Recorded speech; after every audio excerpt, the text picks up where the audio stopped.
Hello, আমি কি detective বক্সির সাথে কথা বলছি? হ্যাঁ নমস্কার, আমি ব্যোমকেশ বক্সি, তবে ডিটেকটিভ নই, সত্যান্বেষী।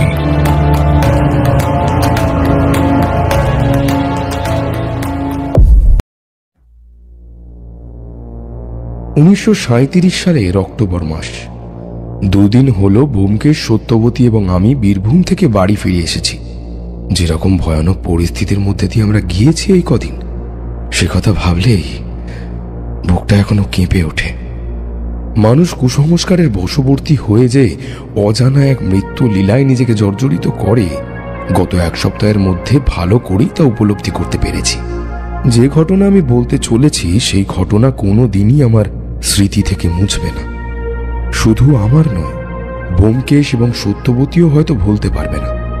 ঘটনাগুলো এই গল্পের বিভিন্ন চরিত্র থেকে কখনো আমার নিজের চোখে দেখা। আমি সেই গল্প নিজের মতো করে বলে যাচ্ছি।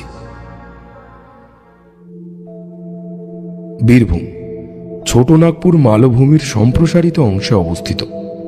বীরভূমের শিউরি গ্রামের উত্তর দিক দিয়ে বয়ে চলেছে ময়ূরাক্ষী নদী। ময়ূরাক্ষী এই নামের অর্থ ময়ূরের চোখ, অর্থাৎ ময়ূরের চোখের মতো জলপূর্ণ। শিউরি গ্রামে তাঁতি এবং শাঁখারি পরিবারের লোকজনদের বসবাস বেশি। শাঁখারি বলতে যারা শঙ্খের কাজ করে তাদের বোঝায়। এই শিউরি গ্রামেরই এক তাঁতির নাম হচ্ছে শ্রীনাথ। তাঁতি পাড়ায় বসবাস করে। শ্রীনাথ তাঁতির এক মেয়ে আছে, নাম কুসুম।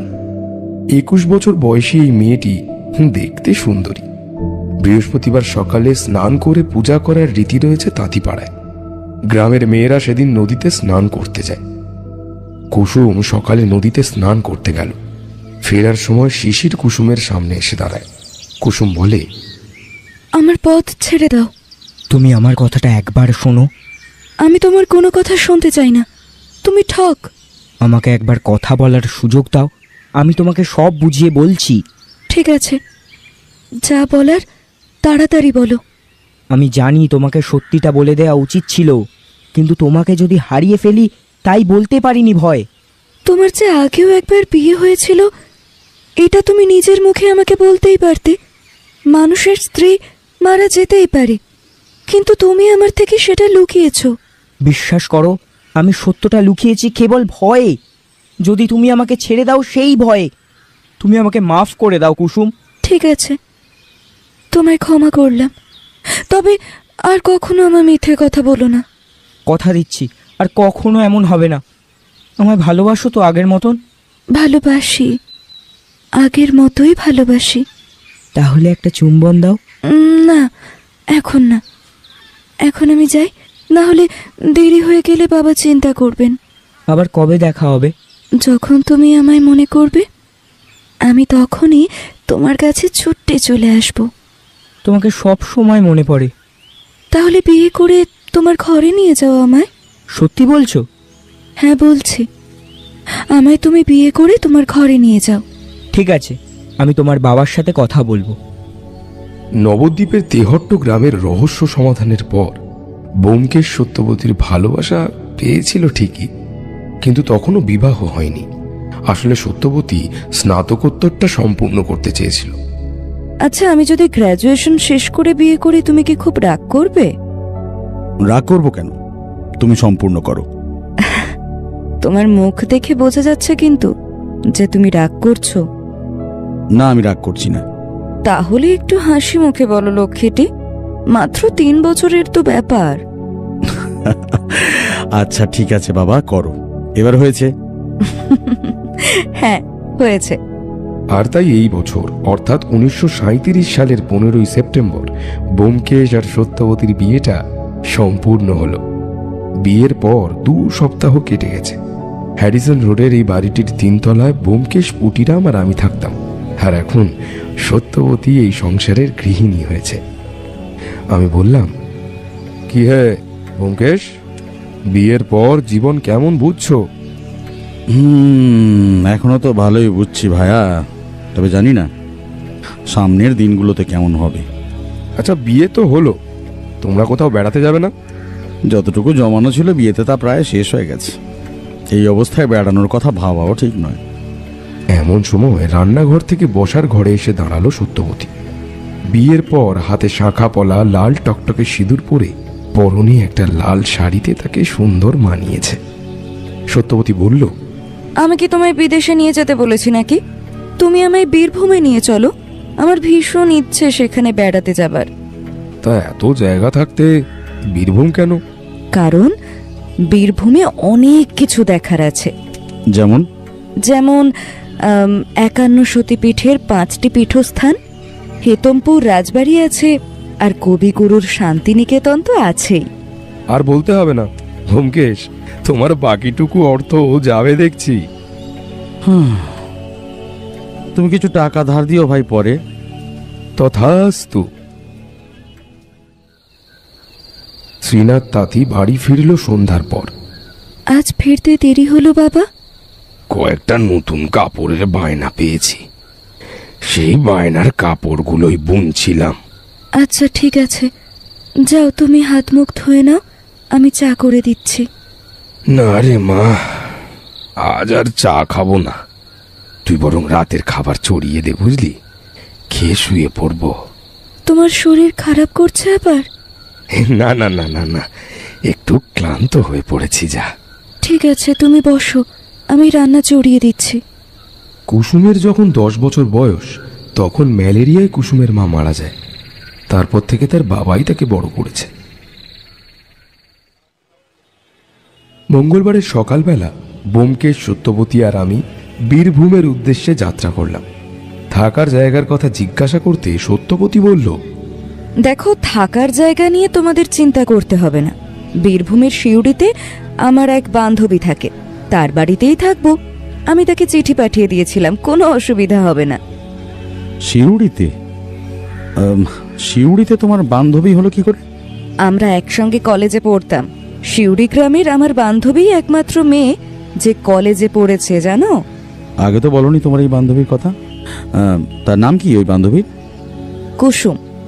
আর বলিনি নয়, বরং বলার সুযোগই পাইনি। আমাদের বিয়েতে তোমার বান্ধবীকে বলনি? বলেছিলাম, কিন্তু ওর বাবা তখন অসুস্থ ছিলেন, তাই আসতে পারেননি। বুঝলাম। কলকাতা থেকে সিউড়ি 220 কিলোমিটারের পথ। ট্রেনে যেতে সময় লাগে 4.5 ঘন্টার কিছুটা বেশি। কলকাতা থেকে ট্যাক্সি নিয়ে হাওড়ায় নামলাম। সত্যবতী, সাবধান, ভিড়ে হারিয়ে যেও না যেন। আমি কলকাতার মেয়ে, হারাবো বললেই হলো? ব্যোমকেশ ভয় পাচ্ছে, কারণ অনেক সাধনার পরে তোমাকে পেয়েছে। সাধনা না চাই, বারবার আমার কাছে গিয়ে নাকি কান্না করত, তাই আমি ওর কান্না থামাতে বিয়ে করলাম। আমি হেসে উঠে বললাম, ঠিক বলেছ। ব্যোমকেশ আমাদের দিকে একবার তাকালো, বলল, হ্যাঁ, হাসাহাসি করো আমায় নিয়ে। আমরা ট্রেনে উঠে বসলাম। সঠিক সময়ে ট্রেনও ছেড়ে দিল। বিকেল 4টের সময় ট্রেন সিউড়ি স্টেশনে গিয়ে পৌঁছালো। আমরা ট্রেন থেকে নেমে স্টেশনে দাঁড়ালাম। স্টেশনে কিছু লোকজন ঘোরাফেরা করছে। ব্যোমকেশ বলল, কই তোমার বান্ধবী কোথায়? কুসুম তো বলেছিল ট্রেন স্টেশনে অপেক্ষা করবে, কিন্তু তাকে তো দেখতে। কথা শেষ না করেই সত্যবতী চিৎকার করে উৎসাহে বলে উঠল, ওই যে আমার বান্ধবী কুসুম। সত্যবতীর সামনে কুসুম এসে দাঁড়ালো। তাকে দেখতে ভীষণ সুন্দরী, বয়স সত্যবতীর মতোই হবে। সে হাসি মুখে সত্যবতীকে আলিঙ্গন করল। দেখলাম হাসলে তার গালে একটা টোল পড়ছে। কুসুম বলল, অনেকক্ষণ দাঁড়িয়ে থাকতে হলো তাই না রে? আরে না না, এই তো মাত্র এলাম, আর তুইও এসে পড়লি। আলাপ করিয়ে দিই, এই হলো আমার স্বামী। নমস্কার, কেমন আছো তুমি? তুমি করেই বলছি, কিছু মনে করো না যেন। না না, কি আবার মনে করব, আপনি আমার থেকে বড়। আমি কিন্তু আপনাকে জামাই বাবু বলতে পারবো না, দাদা বাবু বলবো, চলবে তো? দৌড়বে। কি ব্যাপার অজিত, তুমি এত চুপ করে কেন? এমনি এমনি। নমস্কার, আমি অজিত, সত্যবতীর ভাসুর আর ব্যোমকেশের বন্ধু। আচ্ছা, নমস্কার। আমিও প্রতি নমস্কার করলাম। চল সত্য, আসুন দাদা বাবু, আপনিও আসুন অজিত বাবু। অজিত, তুমি যে ফুলের কাছে বাবু হয়ে গেলে, হ্যাঁ? আমি কিছু বললাম না। আমরা সন্ধ্যার সময় তাঁতিপাড়ায় কুসুমের বাড়ি গিয়ে পৌঁছালাম। কুসুমের পিতা শ্রীনাথবাবু তখন বাড়িতেই ছিলেন। কুসুম তার সঙ্গে আমাদের পরিচয় করিয়ে দিল। তিনি বললেন, আপনারা আমার বাড়ির অতিথি হয়ে এসেছেন, আমি খুব খুশি হয়েছি। কিন্তু আপনাদের একটু অসুবিধা হবে, এখানে শহরের মতো সুযোগ সুবিধা নেই না। আপনি কিছু ভাববেন না কাকাবাবু, আমরা ঠিক মানিয়ে নেব। ঠিক আছে মা। এই কুসুম, কুসুম, দে ওনাদের জল দে। হাত মুখ ধুয়ে বিশ্রাম না, বুঝলে? অনেক দূর থেকে এসেছো। আমরা হাত মুখ ধুয়ে বিশ্রাম নেওয়ার জন্য ঘরের ভেতর প্রবেশ করলাম। বাড়িটা মাটির তৈরি, খড়ের ছাউনি। মোট 4টে ঘর। আমাদের পাশাপাশি 2টো ঘর দেওয়া হলো। একটা ব্যোমকেশ ও সত্যবতী, আর অপরটাই আমি। সারা দিনের ক্লান্তিতে রাতে তাড়াতাড়ি শুয়ে পড়লাম। কি ব্যাপার, তুমি এত রাতে এখানে? আজ দেখা করার কথা ছিল, তোমার মনে নেই? মনে ছিল, কিন্তু আমার বান্ধবী এসেছে, তাই যেতে পারিনি। তোমার বান্ধবী একা? না, তার স্বামী আছেন, আর তার স্বামীর বন্ধু আছেন। ও আচ্ছা। তুমি এখন যাও, কেউ দেখে ফেললে আমায় কলঙ্ক দেবে। কিন্তু তার আগে তুমি কথা দাও, তুমি আগামীকাল দেখা করতে আসবে। দেখো, কথা দিতে পারছি না, তবে চেষ্টা করে দেখব। ঠিক আছে। সকালে পাখির ডাকে ঘুম ভাঙল। ঘড়িতে দেখি 6টা বাজে। দরজা খুলে বাইরে আসতেই দেখি ব্যোমকেশ চা পান করছে। আমাকে দেখে বলল, ঘুম ভাঙলো অজিত? যাও, ফ্রেশ হয়ে নাও। আমি ফ্রেশ হয়ে এসে ব্যোমকেশের পাশে খেজুর পাতার চাটাইয়ে বসলাম। সত্যবতী চা নিয়ে এসে আমাকে দিল। সকালটা খুব সুন্দর, তাই না? ঠিকই বলেছ। সকাল সুন্দরী হয়, তবে গ্রাম না হলে সকালটা ভালো করে উপভোগ করা যায় না। জিজ্ঞেস করলাম, এই সত্যবতী, তোমার বান্ধবী কোথায়? প্রশ্নটা শুনে ব্যোমকেশ ও সত্যবতী দুজনেই আমার দিকে তাকিয়ে হাসল। আমিও বিষয়টা বুঝতে পেরে বললাম, আরে আরে, তোমরা যা ভাবছো তা নয়। আরে আমি তো এমনিই বললাম। আমরা তো কিছুই ভাবিনি। অজিতের মনে বোধ হয় ফুল ফুটতে শুরু করেছে। তোমরা যা ভাবছো তা কিন্তু সম্পূর্ণ ভুল। হ্যাঁ, আচ্ছা ঠিক আছে, কোনটা ভুল আর কোনটা ফুল তা না হয় পরে দেখা যাবে। এখন বলো, আজ কোথায় বেড়াতে যাওয়া যায়? হ্যাঁ, আরে তুমি আমাদেরকে বীরভূমে নিয়ে এসেছো, এখন তুমি বলো কোথায় যেতে চাও। শান্তিনিকেতন। তাহলে 8টার মধ্যে বেরিয়ে পড়া দরকার, কারণ শান্তিনিকেতনে অনেক ঘোরার জায়গা আছে। তারপর আবার ফিরতে হবে। ফিরতে হবে মানে? দুপুরের খাবারটা কোথায় খাবে? বোলপুর অনেক বড় জায়গা, সেখানে অনেক রেস্তোরাঁ পাওয়া যাবে, সেখানেই খাবো। আমরা যখন কথা বলছি তখন কুসুম এসে সত্যবতীর পাশে দাঁড়ালো। বলল, কি নিয়ে আলোচনা হচ্ছে? ও, আমরা শান্তিনিকেতন দেখতে যাব, বুঝলি? তুই আসছিস তো? আমি তো অনেকবার গিয়েছি, তোরা যা, আমাকে তো বাবার জন্য রান্নাও করতে হবে। আহা, বলছে যখন গিয়ে ঘুরে আয়। আমার দোকানের পাশে একটা খাবারের দোকান আছে, ওখান থেকে কিছু খেয়ে নেবক্ষণ। ব্যাস, কাকা বাবু বলে দিয়েছে। আর তাছাড়াও আমাদের একটা গাইডেরও তো প্রয়োজন। সত্য, তুই কিন্তু মার খাবি খুব। সত্যবতী এবং কুসুম প্রস্তুত হতে চলে গেল। বললাম, ব্যোমকেশ, দেখেছ সত্যবতী তার বান্ধবীকে পেয়ে কতটা খুশি? আর তুমি সত্যবতীর বান্ধবীকে পেলে খুশি হবে বোধ হয়।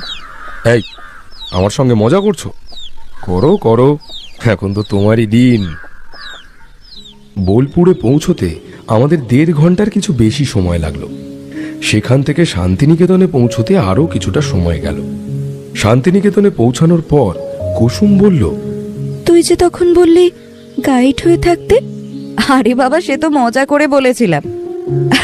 আরে সেটা জানি, আমি তোকে আর আপনাদেরও বলছি, আজ শান্তিনিকেতনের বিশেষ জায়গাগুলো ঘুরিয়ে দেখব গাইড হয়ে। খুব ভালো হয় তাহলে। শান্তিনিকেতন বলতে সবার আগে কার কথা তোর মনে হয়? কবিগুরুর কথা। কিন্তু শান্তিনিকেতন প্রতিষ্ঠা করেছিলেন কবিগুরুর পিতা অর্থাৎ মহর্ষি দেবেন্দ্রনাথ ঠাকুর। তবে এই শান্তিনিকেতন জনপ্রিয় ও আরো বিকশিত করেন কবিগুরু। বুঝলাম। 1863 সালে কবিগুরুর পিতা রায়পুরের জমিদারের কাছ থেকে দুটি ছাতিম গাছ সহ 20 একর জমি মাত্র বার্ষিক 5 টাকায় ইজারা নিয়েছিলেন। তিনি একটি অতিথিশালা তৈরি করেছিলেন এবং নাম রেখেছিলেন শান্তিনিকেতন। তারপর থেকে ক্রমশ জায়গাটা শান্তিনিকেতন হিসেবে পরিচিতি লাভ করে। শান্তিনিকেতনে কবিগুরু প্রথম এসেছিলেন 17 বছর বয়সে। চল এবার শান্তিনিকেতন ভবন ঘুরিয়ে দেখাই। হ্যাঁ চল চল চল। আমি আর ব্যোমকেশ তাদের অনুসরণ করলাম। এই দেখ সত্য, এটি হলো শান্তিনিকেতন ভবন, এখানের সবচেয়ে পুরনো বাড়ি। এখানে বলে রাখা দরকার, শান্তিনিকেতন ভবনটি একটি দালান বাড়ি এবং বাড়িটি দোতলা। বাড়িটির সামনে একটি ভাস্কর্য রয়েছে। ব্যোমকেশ বলল, এই ভাস্কর্য কে নির্মাণ করেছিলেন? এটা নির্মাণ করেছিলেন রামকিঙ্কর বেইজ। আর এই যে এখান থেকে কবিগুরুর পিতা সূর্যোদয় ও সূর্যাস্ত দেখতেন। বাড়িটির পাশে ছোট্ট একটা পুকুরও দেখতে পেলাম। এবার উপাসনা মন্দির দেখবি, আয় আয়। আমরা তিনজন কুসুমকে অনুসরণ করলাম। এই হলো উপাসনা মন্দির। এই মন্দির প্রতিষ্ঠা করেছিলেন কবিগুরুর বড় দাদা দ্বিজেন্দ্রনাথ ঠাকুর। মন্দির গৃহটি রঙিন কাঁচ দিয়ে বিভিন্ন নকশায় নির্মিত। চল এবার পূর্ব দিকে যাই, ছাতিম গাছতলা দেখবো, আয়। গেলাম। সত্যি জায়গাটি দারুণ। চারিদিকে সবুজে ঘেরা পরিবেশ, ভীষণ ভালো লাগছিল দেখতে। আচ্ছা, এখানে তালধ্বজ বলে কিছু একটা আছে না? হ্যাঁ আছে তো, চলুন দেখাচ্ছি। এই বলে কুসুম আমাদের একটি জায়গায় নিয়ে গেল। দেখে অবাক হলাম। একটি তাল গাছকে কেন্দ্র করে অপূর্ব পরিকল্পনায় নির্মিত হয়েছে মাটির তৈরি একটি সুন্দর গোলাকৃতি বাড়ি। তাল গাছের পাতাগুলি ধ্বজার মতো করে বাড়িটিকে উপরের দিক থেকে শোভিত করে রেখেছে। বুঝলাম বাড়িটির নাম তালধ্বজ কেন রাখা হয়েছে। জানেন এই বাড়িটি কে নির্মাণ করেছিলেন? কে? তেজেশ চন্দ্র সেন নামে এক গাছপ্রেমী এই বাড়িটি নির্মাণ করেছিলেন। আসলে আজ আমরা বাঙালিরা নিজেদের সংস্কৃতি আর ঐতিহ্যের সঙ্গে যাদের নাম জড়িয়ে আছে তাদের নামগুলোই ভুলে যেতে বসেছি। কথাটা মন্দ বলনি। তারপর আমরা গিয়ে দাঁড়ালাম একটা বাগানে। বাগানটাই আম গাছে ভর্তি। এত আম গাছ? এইটি হলো আম্রকুঞ্জ। মহারাজা মেহতাব চাঁদ তার মালি রামদাসকে পাঠিয়ে এই বাগানটি তৈরি করেছিলেন কবিগুরুর নোবেল পাওয়ার পর তাকে সংবর্ধনা জানাতে। এখানে ক্লাসও হয়। বাহ, তা আর কিছু দেখার আছে? হায়। আমরা গেলাম কুসুমের সঙ্গে। এই হলো সমীন্দ্র পাঠাগার। আচ্ছা বলতো সমীন্দ্র কার নাম? জানি না রে। ব্যোমকেশ দাদা বাবু, আপনি? আমি জানি, কিন্তু অজিত তুমি কি জানো? অজিত বাবু জানেন? আমি বললাম, না। সমীন্দ্র হল কবিগুরুর কনিষ্ঠ পুত্রের নাম। তিনি 1907 সালের 17 ফেব্রুয়ারি বসন্ত পঞ্চমীতে এখানে ঋতুরঙ্গ নামে এক ঋতু উৎসব শুরু করেন। পরে কবিগুরু 1930 সালের দিকে ঋতুরঙ্গ উৎসবকেই বসন্ত উৎসবে পরিণত করেন এবং সমীন্দ্র ঠাকুরের স্মৃতির উদ্দেশ্যে এই জায়গার নাম দেওয়া হয় সমীন্দ্র পাঠাগার। শান্তিনিকেতন ঘুরতে ঘুরতে প্রায় দুপুর হয়ে গেল। আমরা একটা রেস্তোরাঁতে দুপুরের খাওয়া সেরে নিই। খাওয়া হলে পর সত্যবতী বলল, এই এবার খোয়াই দেখতে যাব। বলছো যখন চলো। আমরা খোয়াই দেখতে গেলাম। আসলে শান্তিনিকেতন পূর্বে এলাকাটি অজয় এবং কোপাই নদী দ্বারা আবদ্ধ। একটা সময় ছিল যখন শান্তিনিকেতন গভীর অরণ্য ছিল, কিন্তু সময়ের কালে ক্ষয়ের ফলে কিছু এলাকা শুকনো হয়ে যায় এবং এই জায়গার নাম হয় খোয়াই। জায়গাটি খুবই সুন্দর। কিছুক্ষণ বসার পর সত্যবতী বলল, কোপাই নদীর ওই দিকটায় চলো, গিয়ে একটু দেখে আসি। তুই যে এত ঘুরতে পছন্দ করিস, আগে তো জানতাম না। হ্যাঁ, ভালোবাসি, তবে এর আগে সুযোগ হয়ে ওঠেনি। বলো যে দাদার টাকা খরচ করতে চাওনি। যদি তাই হয়, কোনো ভুল তো করিনি। না, ভুল করনি, কিন্তু আমার পকেট যে শূন্য হয়ে যাচ্ছে। ও নিয়ে ভেবো না, আমি তোমায় 2-4 পয়সা ধার দেবক্ষণ। এই বলে সত্যবতী হেসে উঠল, সঙ্গে কুসুম আর আমিও। আমরা কোপাই নদীর কাছে পৌঁছালাম। এখানে চারিপাশে গাছপালা বেশ ভালোই আছে। সামনে গাছের একটা গুড়ি রাখা ছিল। সত্যবতী সেটার উপরে গিয়েই বসলো, তার পাশে কুসুম। আমি আর ব্যোমকেশ তাদের থেকে একটু দূরে দাঁড়িয়ে সিগারেট টানতে লাগলাম। দেখেছো, বান্ধবীকে পেয়ে আমাকে আর কোনো গ্রাহ্যই করছে না। তুমি তো দেখছি ভাইয়া বড়ই হিংসুটে। এই কথা কেন বললে? কতদিন পরে বান্ধবীর সঙ্গে দেখা হয়েছে, এ দুজনের কথা থাকতে পারে না? থাকতে আবার পারে না, কিন্তু কথাটা আর শেষ হলো না ঠিক। এমন সময় কুসুমের চিৎকার শোনা গেল। আমরা ছুটে গেলাম সেদিকে। দেখি কুসুম আর সত্যবতী গুড়ির ওপরে বসে নেই, তারা বোধহয় নদীর পাড়ে নেমেছিল, আর সেখান থেকেই চিৎকারটা এসেছে। আমরা দৌড়ে এগিয়ে যেতে যেতে দেখি সত্যবতী আর কুসুম খুব দ্রুত নদীর পাড় দিয়ে উপরে উঠে আসছে। কাছে গিয়ে ব্যোমকেশ প্রশ্ন করল, কি ব্যাপার, ওভাবে চিৎকার করলে কেন? ওখানে ওখানে কুসুম আর উচ্চারণ করতে পারল না। আমি বলছি, নদীর পাড়ে একটা মেয়ের মৃতদেহ পড়ে আছে, আর মৃতদেহটার মাথা নেই। হ্যাঁ, ঠিক দেখেছো? হ্যাঁ। তোমরা এখানেই থাকো। অজিত, চলো তো দেখি। আমি আর ব্যোমকেশ নদীর পাড়ে নামলাম। কিছুটা যেতেই দেখতে পেলাম সেই মেয়েটির মৃতদেহ। মেয়েটির পরনে একটা শাড়ি, দেখে মনে হলো মাথাটি কোনো ধারালো জিনিস দিয়ে কেটে ফেলা হয়েছে। মেয়েটির বয়সও সত্যবতীর মতোই ছিল। কেউ ভীষণ নিষ্ঠুরভাবে মেয়েটির মাথাটি কেটে নিয়েছে। মৃতদেহ তো দেখে মনে হচ্ছে সম্ভবত 2-3 দিন আগে মেয়েটিকে হত্যা করা হয়েছে। কি করে বুঝলে হত্যা? মেয়েটি তো আর নিজে নিজে ওভাবে নিজের মাথাটা কাটতে পারবে না। নিশ্চয়ই কেউ কেটেছে, আর যে কেটেছে হত্যাকারী সেই। ঠিকই বলেছ। তা এখন করণীয়? থানায় একটা খবর দিতে হবে। চলো। আমরা নদীর পাড় ছেড়ে উপরে ফিরে এলাম। আচ্ছা, খুন, তাই না?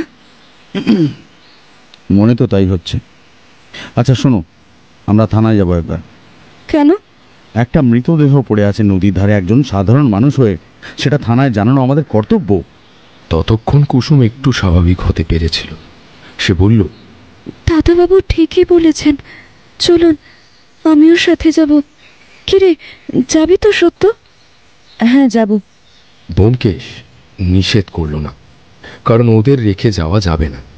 তাই সত্যবতী এবং কুসুম আমাদের সঙ্গেই চলল। আমরা শান্তিনিকেতনের থানায় গিয়ে পৌঁছালাম। একজন কনস্টেবল আমাদের বসতে বলল। কিছুক্ষণ পর আমাদের ডাক পড়ল। বড়বাবুর কেবিনে প্রবেশ করলাম আমরা 4 জন। নমস্কার, আমার নাম ব্যোমকেশ বক্সী। আপনাকে একটা তথ্য জানাতে এলাম। ব্যোমকেশ বক্সী নামটা শুনে থানার বড়বাবুর রীতিমতো খাতির করতে শুরু করলেন ব্যোমকেশের। থানার বড়বাবুর নাম গিরিধর বোস। তিনি বললেন, আরে আপনি ব্যোমকেশ বক্সী? আপনার নাম অনেক শুনেছি, পড়েছি অনেক কাগজে। আরে আপনি দাঁড়িয়ে কেন? বসুন বসুন। আমরা 4 জন বসলাম। হ্যাঁ, তো এবার বলুন। আমরা যেটা দেখেছি সেটাই গিরিধরবাবুকে জানালাম। তিনি বললেন, আমি এখনই বেরিয়ে পড়ছি লোকজন নিয়ে। আপনি এখানে উঠছেন তো? না, আমি সিউড়িতে উঠেছি, আমার স্ত্রীর বান্ধবীর বাড়িতে। এই হলো আমার স্ত্রী সত্যবতী, আর ও হলো কুসুম, আমার স্ত্রীর বান্ধবী। বেশ বেশ, তাহলে আপনারা যান, আমি দেখছি বাকিটা। আচ্ছা। আর হ্যাঁ, আপনারা কিছুদিন আছেন তো সিউড়িতে? হ্যাঁ, অবশ্যই। ঠিক আছে, আমি আপনার সাথে 2 দিনের মধ্যেই দেখা করব। আমি আপনার ফ্যান বলতে পারেন। সে তো ভালো কথা, নিশ্চয়ই আসবেন, কোনো সমস্যা নেই। কুসুম, কোনো সমস্যা নেই তো? না না, সমস্যা কিসের? আজ উঠি তাহলে। আমরা থানা থেকে বেরিয়ে সিউড়ির উদ্দেশ্যে রওনা দিলাম। সিউড়িতে পৌঁছতে প্রায় সন্ধ্যা হয়ে গেল। কুসুম সন্ধ্যাবাতি দেওয়ার জন্য চলে গেল। ততক্ষণে অবশ্য শ্রীনাথ বাবু ফিরে এসেছিলেন। আমরা বাড়ি ফিরতে বললেন, কেমন বেড়ানো হলো? খুব ভালো। বেশ বেশ, যাও মা, এবার বিশ্রাম নাও। সারাদিন তো অনেক ধকল গেছে। মৃতদেহ দেখার ঘটনাটা আমরা চেপে গেলাম। সত্যবতী ঘরে প্রবেশ করল। আমি আর ব্যোমকেশ দাওয়াতে চেটাইয়ে বসে পড়লাম। দেখলাম ব্যোমকেশ কিছু যেন একটা ভাবছে, তাই জিজ্ঞাসা করলাম, কি ব্যোমকেশ, কি ভাবছো? কিছু না। তুমি মৃতদেহটা সম্পর্কে চিন্তা করছো, তাই না? তুমি কি কোনো রহস্য খুঁজে পেলে নাকি? কি রহস্য? সত্যবতী ঘর থেকে বার হতে হতে কথাটা শুনে নেয়। তারপর প্রশ্ন করলো, কিছু না। আমি স্পষ্ট শুনেছি, বলো আমাকে। বললাম, ব্যোমকেশ ভাবছে আমরা যে মৃতদেহটা দেখলাম ওই মেয়েটিকে হত্যা করা হয়েছে, এইটাই ব্যোমকেশ মনে করে।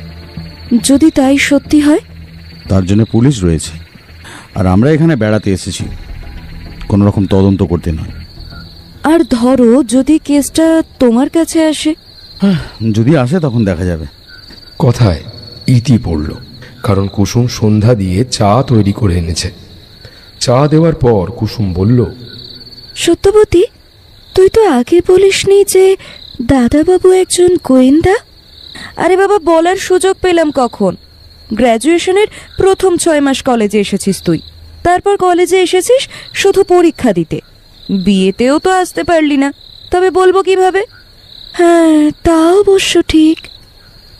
ও অবশ্য নিজেকে গোয়েন্দা বলতে পছন্দ করে না, নিজেকে সত্যান্বেষী বলে। সত্যান্বেষী অর্থাৎ যে সত্যের অনুসন্ধান করে? বাহ, দারুণ তো। দাদাবাবু, আপনার যে কোনো একটা গল্প শোনান না। গল্প নয়, বরং সত্য ঘটনা। হ্যাঁ, ওই একটা সত্য ঘটনা শোনান। ব্যোমকেশ তখন করালি বাবুর হত্যা রহস্য ঘটনাটা শুনিয়ে দিল। কুসুম একটু হেসে বলল, আর আপনি তদন্ত করতে করতে সত্যের প্রেমে পড়লেন, তাই তো? ব্যোমকেশ কিছু বলল না। এই জানিস কুসুম, ও ভালো কবিতা বলে, একটা শোনাতে বল। সত্যি? হ্যাঁ, আমি কি মিথ্যে বলছি নাকি? তাহলে একটা কবিতা শোনান। ব্যোমকেশ পড়ল মহা ফাপড়ে। এমন যে ঘটবে তা কখনোই সে ভাবেনি। তবু সে একটা কবিতা শোনালো। মোমের মতো আঁখি তোমার স্নিগ্ধ জ্বলে যায়, মন আমার পূর্বে জেনেও পতঙ্গের মতো ধায়। তোমার কোমল হাতের আঙুল স্পর্শ করে চিবুক আমার, উড়তে চায় দূর গগনে, সঙ্গ চায় শুধু তোমার। আমরা কয়েক সেকেন্ড স্তব্ধ হয়ে রইলাম। ভালো লাগেনি? বাহ, আপনি তো খুব ভালো কবিতা বলেন। তারপর আরো কিছুক্ষণ গল্প গুজব করবার পর রাতের খাওয়া সেরে যে যার ঘরে চলে গেলাম। তখন যে কবিতাটা শোনালে সেটা খুব সুন্দর ছিল। তোমাকে শোনাবো বলেই লিখেছিলাম। সত্যি? তুমি আমায় এত ভালোবাসো? ভালোবাসি বলেই তো তোমার সঙ্গে সংসার করব বলে ওইভাবে তোমার পেছনে ঘুরতাম। প্রতিটা মেয়ে আশা করে তার স্বামী সুন্দর হোক বা না হোক, যেন ভালোবাসায় কোনো কমতি না থাকে। আর আমি তো দুটোই পেয়েছি।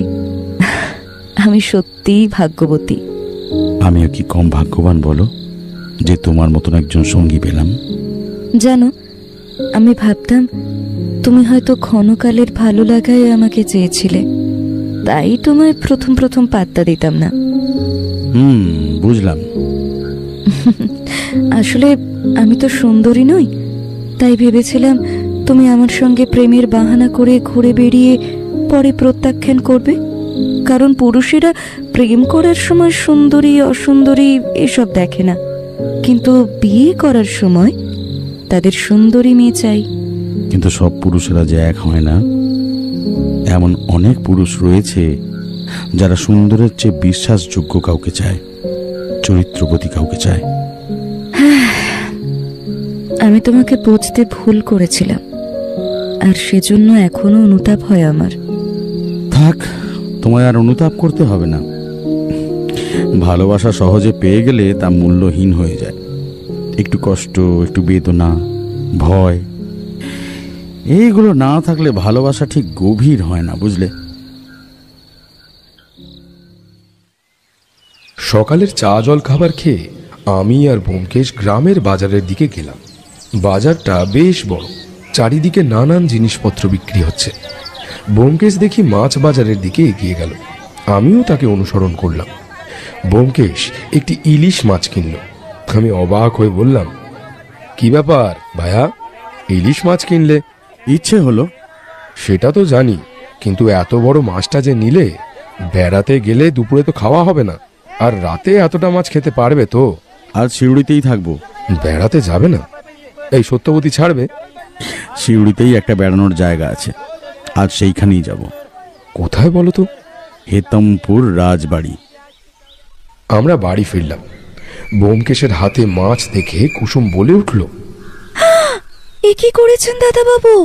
মাছ খেতে ইচ্ছে করেছে বললেই পারতেন, আপনি কিনতে গেলেন কেন?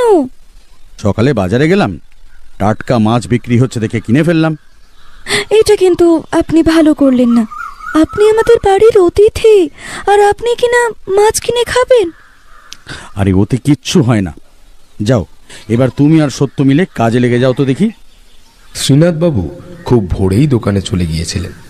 আজ বায়নার কাপড় দেওয়ার দিন। কুসুম আর সত্যবতী মাছ কুটতে ব্যস্ত হয়ে গেল। আমি আর ব্যোমকেশ বসে রইলাম চাটাইয়ে। দেখতে দেখতে 10টা বেজে গেল। কুসুম বলল, সত্যবতী, তুই রাজবাড়ি ঘুরে আয়, আমি রইলাম। তুইও তো যেতে পারতিস, রান্না না হয় এসেই হতো। শোন, এত দ্বিধা করিস না তো, তোরা যা না। আর আমি বহুবার রাজবাড়ি গিয়েছি। তাহলে আর কি বলি? আচ্ছা ঠিক আছে, কিন্তু বাড়িতে তুই তো একা। আগে তো একাই থাকতাম বাবা কাজে চলে গেলে। ঠিক আছে, আমরা তাড়াতাড়ি ফিরে আসবো খন। সত্যি কথা বলতে আমার ইচ্ছা ছিল না রাজবাড়ি যাওয়ার। ঠিক এমন সময় ব্যোমকেশ বলে উঠল, অজিত বরং থাকুক। কি বলো সত্য? হ্যাঁ হ্যাঁ হ্যাঁ, সেটাই ভালো হবে। আমি হতবাক হয়ে গেলাম। কুসুম বলল, না না, তা কেন হবে? ও অজিত বাবুরও রাজবাড়ি দেখা হয়নি। দেখা হয়নি তো কি হয়েছে, পরে দেখে নেব, এখনো তো কিছুদিন আছি। হ্যাঁ, একদমই ঠিক। হ্যাঁ, অজিতদা বরং থাকুন। ঠিক আছে, থাকুন। ব্যোমকেশ আমার কানের কাছে এসে বলল, এই সুযোগ পারলে। কথা শেষ হওয়ার আগে সত্যবতী বলে উঠল, এই কি বলছো অজিতদার কানে কানে? হ্যাঁ, না না, ও কিছু না। আর চলো চলো, আমরা যাই। ব্যোমকেশ আর সত্যবতী বেরিয়ে গেল। আমার কিন্তু পরে আর রাজবাড়ি দেখা হয়নি। কেন, তা সঠিক সময়েই জেনে যাবে। এখন ব্যোমকেশ রাজবাড়ি দেখে যেমনটা বলেছিল, আমিও তেমনটাই বলি। হেতমপুর রাজবাড়িটি বাংলার রাজা এবং নবাবের আমলে তৈরি হয়েছিল। রাজপ্রাসাদটি চমৎকার। এটি ভিক্টোরিয়া স্টাইলের প্রাসাদ। রাজপ্রাসাদটিতে সুন্দর স্থাপত্য দেখা যায়। পোড়া মাটির মন্দির, খিলানযুক্ত গেট। রাজপ্রাসাদটির চারপাশের এলাকায় গ্রামের সৌন্দর্য দেখা যায়। হেতমপুর রাজবাড়িটার সবচেয়ে আকর্ষণীয় বিষয় হলো এটাতে 999টা দরজা আছে। এই জন্যে এই বিশাল বাড়িটির নাম রাখা হয়েছে হেতমপুর হাজারদুয়ারি। তাছাড়াও রাজপ্রাসাদের বাইরে আশেপাশের অঞ্চলে অনেক সুন্দর সুন্দর পোড়ামাটির মন্দির স্থাপত্য রয়েছে। রাজবাড়ি দেখার পর সত্যবতী বলে, আমি ময়ূরাক্ষী নদী দেখব। ব্যোমকেশ অবাক হয়ে জিজ্ঞেস করে, সেটা আবার কোথায়? ওই তো একটা ঘোড়া চালক দাঁড়িয়ে, ওনাকেই জিজ্ঞেস করো। ব্যোমকেশ ঘোড়া চালকের দিকে এগিয়ে যায়। চালকের বয়স আন্দাজ 40-এর উপরে। আচ্ছা দাদা, বলছি এখান থেকে ময়ূরাক্ষী নদী কত দূর? এই তা প্রায় মাইল 6 উত্তরে হবে। উঠুন, উঠে বসুন, নিয়ে যাচ্ছি। ভাড়া কিছুটা কম দেবেন খন। তারা উঠে বসার পর চালক ঘোড়া ছুটিয়ে দেয়। সত্যবতী বলে, এখানেও যে ঘোড়া গাড়ি দেখতে পাবো একদম আশা করিনি। তোমার মধ্যেও যে এত শিশু সুলভ আচরণ দেখবো, এটা আমি আশা করিনি। বেশ করেছি, বিয়ে করার তো ভীষণ শখ ছিল তোমার, এবার বোঝো। হাড়ে হাড়ে বুঝছি। তাদের এমন কথা শুনে চালক হেসে বলল, আপনারা ঝগড়া করে যান, শুনতে মন্দ লাগছে না। তুমি বিয়ে করনি বোধ হয়? এই করেছি বাবু, আমার আর আমার বউয়ের এমন ঝগড়া প্রতিদিনই হয়। প্রায় ঘন্টাখানেক পর তারা ময়ূরাক্ষী নদীর কাছে পৌঁছালো। দাদা, আপনি একটু অপেক্ষা করুন, তাহলে আপনার গাড়িতেই ফিরবো। এই কোনো ব্যাপার না, আপনারা ঘুরুন, আমি আপনাদের জন্য এখানেই অপেক্ষা করছি। সত্যবতী ব্যোমকেশের হাতটা ধরে বলল, এই, তোমায় একটু বেশি বিরক্ত করছি না? ব্যোমকেশ সত্যবতীর মায়ায় ভরা মুখের দিকে তাকিয়ে বলে, এমনভাবে বললে রাগ অভিমান কিছুই যে আর হয় না তোমার প্রতি সত্য। তাহলে কি হয় শুনি?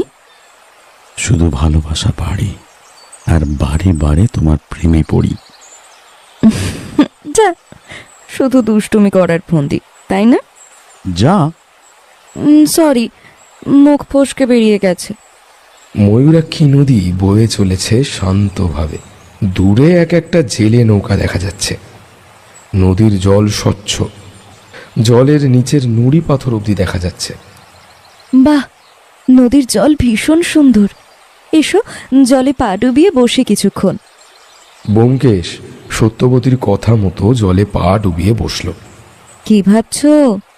তেহট্ট গ্রামে একটা সকালে ঠিক এমনভাবেই আমি আর অজিত বসেছিলাম, আর তখন অজিতকে বলেছিলাম, যদি এমন মিষ্টি সকালে তুমি পাশে থাকতে কি ভীষণ ভালো হতো। এখন অবশ্য সেদিনের মতো সকাল নেই, কিন্তু আমি আছি। সত্যবতী ব্যোমকেশের কাঁধে নিজের মাথা রেখে বলল,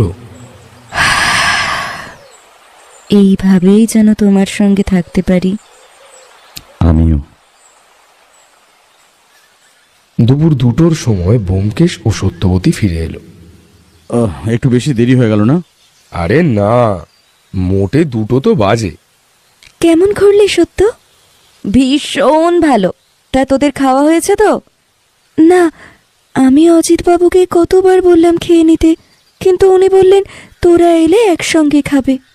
আরে তাহলে আর দেরি কিসের? আমরা হাত মুখ ধুয়ে পরিষ্কার হয়ে নিচ্ছি, তুমি তাহলে খাবার তৈরি করো। গরম গরম ভাত, সঙ্গে ইলিশ মাছ আর 2 রকম সবজি দিয়ে খাওয়াটা বেশ ভালোই হলো। একটু বেশি খেয়ে ফেলেছিলাম, তাই খাওয়ার পর জবরদস্ত ঘুম পেল। বাইরে চাটাইয়ে শুয়ে পড়লাম। কি ব্যাপার কুসুম, তুমি যে আর কথা রাখছো না আমার? এমন কেন বলছো? তাহলে কি বলবো বলো? এখন যে আমার জন্য সময় নেই। তুমি অবুঝের মতো কথা বলছো কেন? তোমায় তো বলেছিলাম আমার বাড়িতে। হ্যাঁ হ্যাঁ জানি, তোমার বান্ধবী আর তার স্বামী এসেছেন।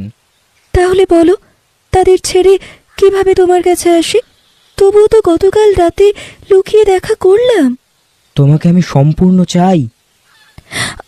আমি তোমাকে আগেও বলেছি, বিয়ের আগে ওসব কথা আমায় বলবে না। চলো আজ তাহলে বিয়ে করে নি। তুমি পাগল হয়েছো? বিয়ে বললেই বিয়ে হয় না, তার জন্য অনেক কিছুর প্রয়োজন হয়। শাখা সিঁদুর ছাড়া আর কি প্রয়োজন হয়? আমার বাবার মতামত ছাড়া আমি বিয়ে করব না। অত শত জানি না, আজই বিয়ে করতে হবে। সামনেই যে আমাবস্যা। মানে?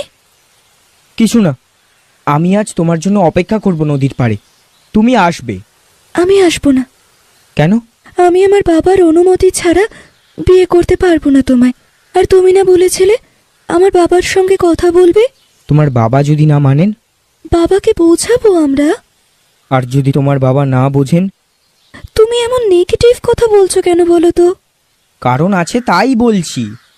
কি কারণ? আজ সারাদিন তুমি আর ওই যে একটা লোক, তোমার বান্ধবীর স্বামীর বন্ধু, একসাথেই তো ছিলে। একসাথে ছিলাম বলতে কি বলতে চাইছো তুমি? আর উনি আমার দাদার মতো হন, আর তুমি কিনা তাকে নিয়ে সন্দেহ করছো? ছি, তোমার মন এত নোংরা। হ্যাঁ, এখন এসব তো বলবেই। নতুন একজন এসেছেন বাড়িতে।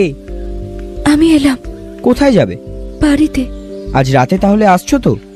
না। তোমাকে আসতেই হবে। আমার লাগছে, হাতটা ছাড়ো শিশির। লাগুক, আমারও লেগেছে। হাতটা ছাড়ো, আমি আর তোমার সঙ্গে কথা বলবো না। এমন নোংরা মানসিকতার মানুষের সঙ্গে আমি আর সম্পর্ক রাখতে চাই না। বিকাল হয়েছে, এমন সময় দেখি কুসুম বাড়িতে প্রবেশ করলো। জিজ্ঞাসা করলাম, কোথায় গিয়েছিলে? এই এই কাছেই। তোমার মুখ চোখের ভাব অমন কেন? কিছু হয়েছে? না না, আমি আমি আমি ঠিক আছি। চা খাবেন তো? চা করে আনছি। কুসুম ঘরে চলে গেল। কিছুক্ষণ পর ব্যোমকেশ ও সত্যবতী ঘরের বাইরে এলো। সন্ধ্যায় শ্রীনাথ বাবু বাসায় ফিরলেন। বায়নার জিনিস সঠিক সময় দিতে পারলেন? হ্যাঁ। বেশ। আজ বেড়াতে গিয়েছিলে? হ্যাঁ, গিয়েছিলাম। ভালো। বাবা, এই নাও চা।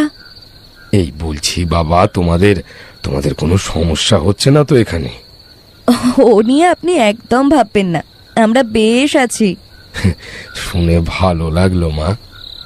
বিকেলে বাইরে থেকে ফেরার পর থেকে কুসুম যেন একটু কেমন আনমনা হয়ে আছে। সেটা বোধ হয় সত্যবতীও বুঝতে পেরেছিল। কুসুম, কি হয়েছে রে? তোকে কেমন যেন লাগছে। কই না তো, কিছু হয়নি। মা জননী ঠিকই বলেছে। তুই আজ কেমন চুপচাপ রয়েছিস মারে, কি হয়েছে বল? কুসুম একটু হেসে বলল, বাবা তুমিও না, আমার কিছু হয়নি, আমি ঠিক আছি, আমাকে নিয়ে ভেবো না।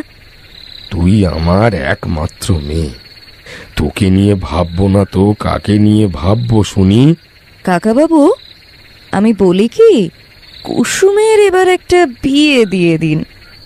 অনেকজনকেই বলে রেখেছি, ভালো পাত্র পেলে জানানোর কথা। আমার কাছে কিন্তু একটা ভালো পাত্রের খবর আছে। সত্যি বলছো? তা কোথায় বাড়ি তার? কলকাতায়। ব্যোমকেশ আমার দিকে তাকিয়ে একটু হাসল, সত্যবতীও। ঠিক এমন সময় একটা জিপ গাড়ি বাইরে এসে থামল। গাড়ি থেকে নিচে নেমে এলেন গিরিধরবাবু। ভয় পেয়ে শ্রীনাথবাবু বললেন, এই পুলিশ, হঠাৎ পুলিশ কেন আমাদের বাড়িতে? আপনি ভয় পাবেন না, উনি আমার সঙ্গে দেখা করতে এসেছেন। ব্যোমকেশ বাবু, চলে এলাম আপনার সঙ্গে দেখা করতে। ভালো করেছেন, বসুন। চা খাবেন তো? না, আপনাকে একটা কথা বলতে এলাম। বলা ভালো, একজনের অনুরোধ নিয়ে এসেছি। আপনি আগে বসুন, তারপর আমি সব শুনছি। গিরিধরবাবু বসলেন।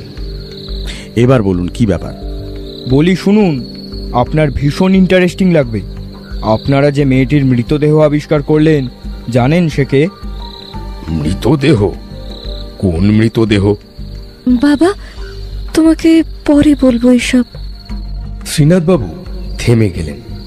গিরিধরবাবু আবার বলতে শুরু করলেন, সেই মেয়েটি হলো সিংহী গ্রামের জমিদার সুবর্ণ সিংহ রায়ের একমাত্র মেয়ে মিতা। আমি মেয়েটির সম্বন্ধে খোঁজ খবর নিতে থাকি। অবশেষে জানতে পারি, গত 1 মাস আগে মিতা এক ছেলের সঙ্গে পালিয়ে যায়। প্রেম ঘটিত ব্যাপার? একদমই তাই। তবুও জমিদারবাবু খোঁজাখুঁজি করেছিলেন, কিন্তু পাননি। আমি সিংহীনাথ থেকে পুরো ব্যাপারটা জানতে পারি। মৃতদেহের পোশাক দেখে এবং ডান হাতের কবজিতে একটা আঁচিল দেখে জমিদারবাবু তার মেয়েকে চিহ্নিত করেন। বুঝতেই পারছেন, যেহেতু মাথা ছিল না, জমিদারবাবু ভীষণ ভেঙে পড়েছেন, আর তার স্ত্রী ও ছেলেও। আপনি আমাকে কি একটা অনুরোধের কথা বলছিলেন? হ্যাঁ, জমিদারবাবুকে আমি আপনার কথা বলেছি। উনি আপনাকে এই কেসটার তদন্তের ভার নিতে বলেছেন। আপনি রাজি থাকলে আগামীকাল সকালে আপনাকে জমিদারবাবুর বাড়িতে নিয়ে যাব। ব্যোমকেশ একবার সত্যবতীর দিকে তাকালো। দেখলাম সত্যবতী নীরব। ঠিক আছে, আগামীকাল সকাল 9টায় আসবেন। ধন্যবাদ ব্যোমকেশবাবু। আজ তাহলে উঠি, আগামীকাল দেখা হবে। নমস্কার।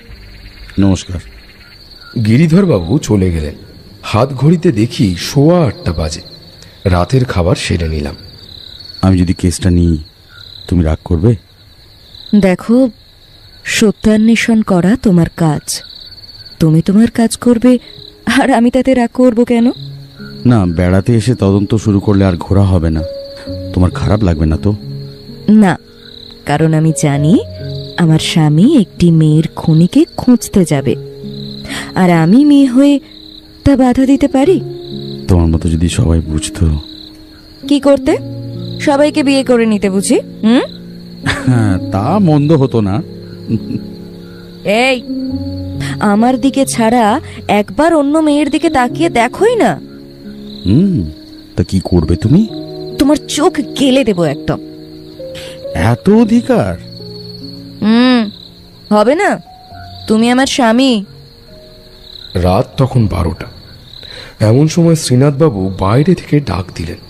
আমি দরজা খুলে বাইরে যেতে তিনি বললেন, বলছি একবার খুলবেন, একবার খুলবেন।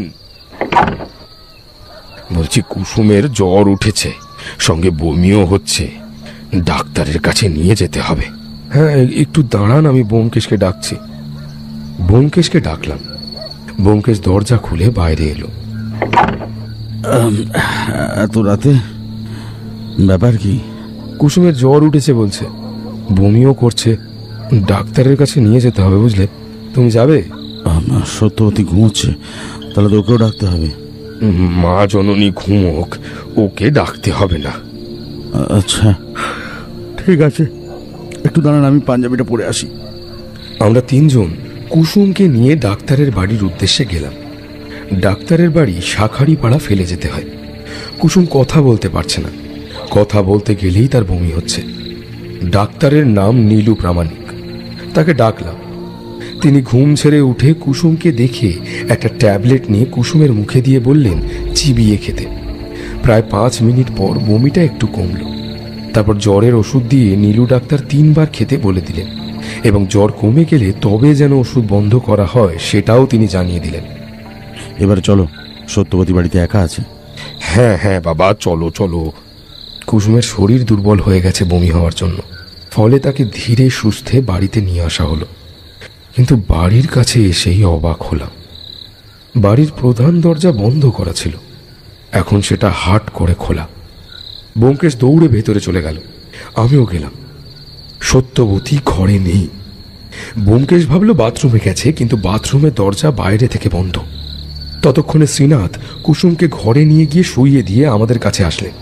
বললেন, মা জননী কোথায়? দেখতে পাচ্ছি না, ঘরে নেই। স্পষ্ট বুঝতে পারলাম। কথাটা বলার সময় ব্যোমকেশের স্বর একবার কেঁপে গেল। ভালো করে দেখো, বাড়ির চারপাশটা ভালো করে দেখো। ব্যোমকেশ, শ্রীনাথবাবু এবং আমি 3 জন মিলে বাড়ির চারপাশ দেখলাম, কিন্তু সত্যবতীকে দেখতে পেলাম না। একবার বাইরে দেখা উচিত। চলো। আমি আর ব্যোমকেশ বাইরে খুঁজতে গেলাম। শ্রীনাথবাবুকে কুসুমের কাছে থাকতে বলে গেলাম। অনেকটা পথ পর্যন্ত খোঁজাখুঁজির পরও সত্যবতীর কোনো চিহ্ন পাওয়া গেল না। ব্যোমকেশ রাস্তাতে হাঁটু গেড়ে বসে পড়ে এবং চিৎকার করে বলে ওঠে, সত্য, তুমি কোথায় গেলে? কোথায়?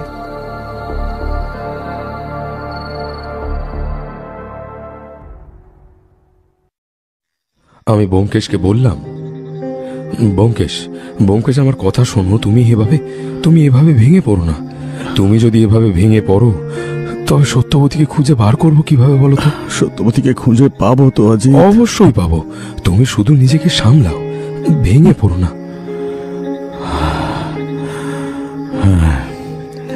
তুমি ঠিকই বলেছ অজিত, এভাবে ভেঙে পড়লে চলবে না। আমি ব্যোমকেশকে শান্ত করে বাড়ি নিয়ে এলাম, কিন্তু মাথার মধ্যে শুধু একটা প্রশ্নই ঘুরপাক করছিল, সত্যবতী নিখোঁজ হলো কি করে? সে তো নিজে থেকে কোথাও যাবে না, তার মানে নিশ্চয়ই তাকে কেউ অপহরণ করে নিয়ে গেছে। কিন্তু কে সেই ব্যক্তি, আর কেনই বা সত্যবতীকে অপহরণ করলো? মা জননীকে পাওনি? না, বলো কি?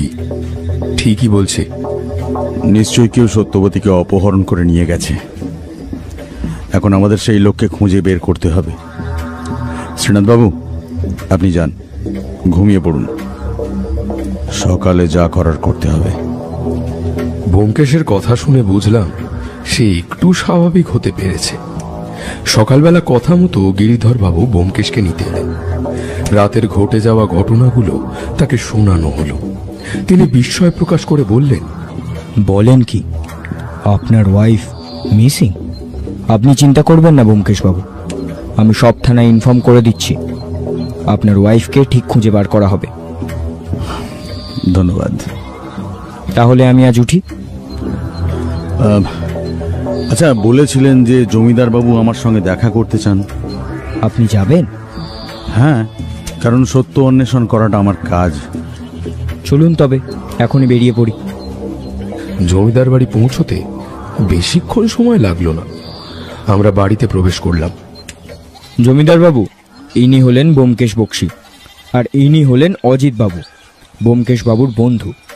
সুবর্ণবাবুর বয়স 50-এর কোঠায় হবে।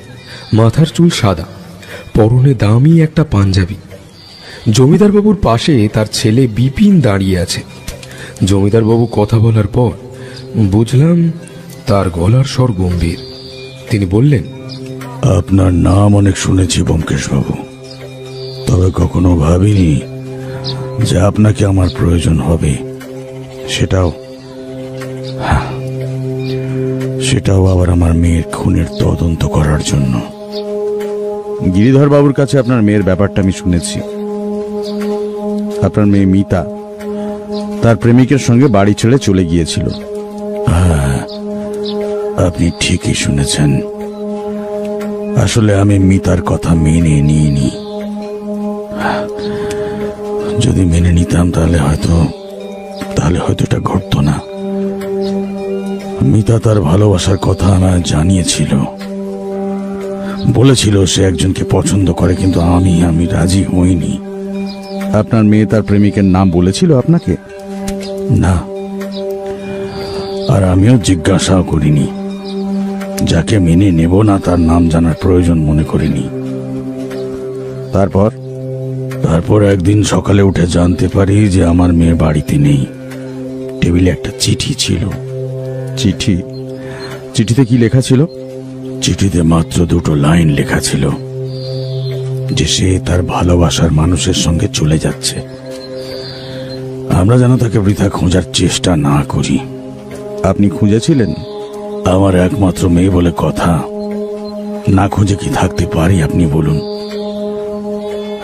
কিন্তু তাকে আর পাইনি। আর এতদিন পর নিজের মেয়েকে এভাবে দেখব তা কখনো ভাবিনি আমি।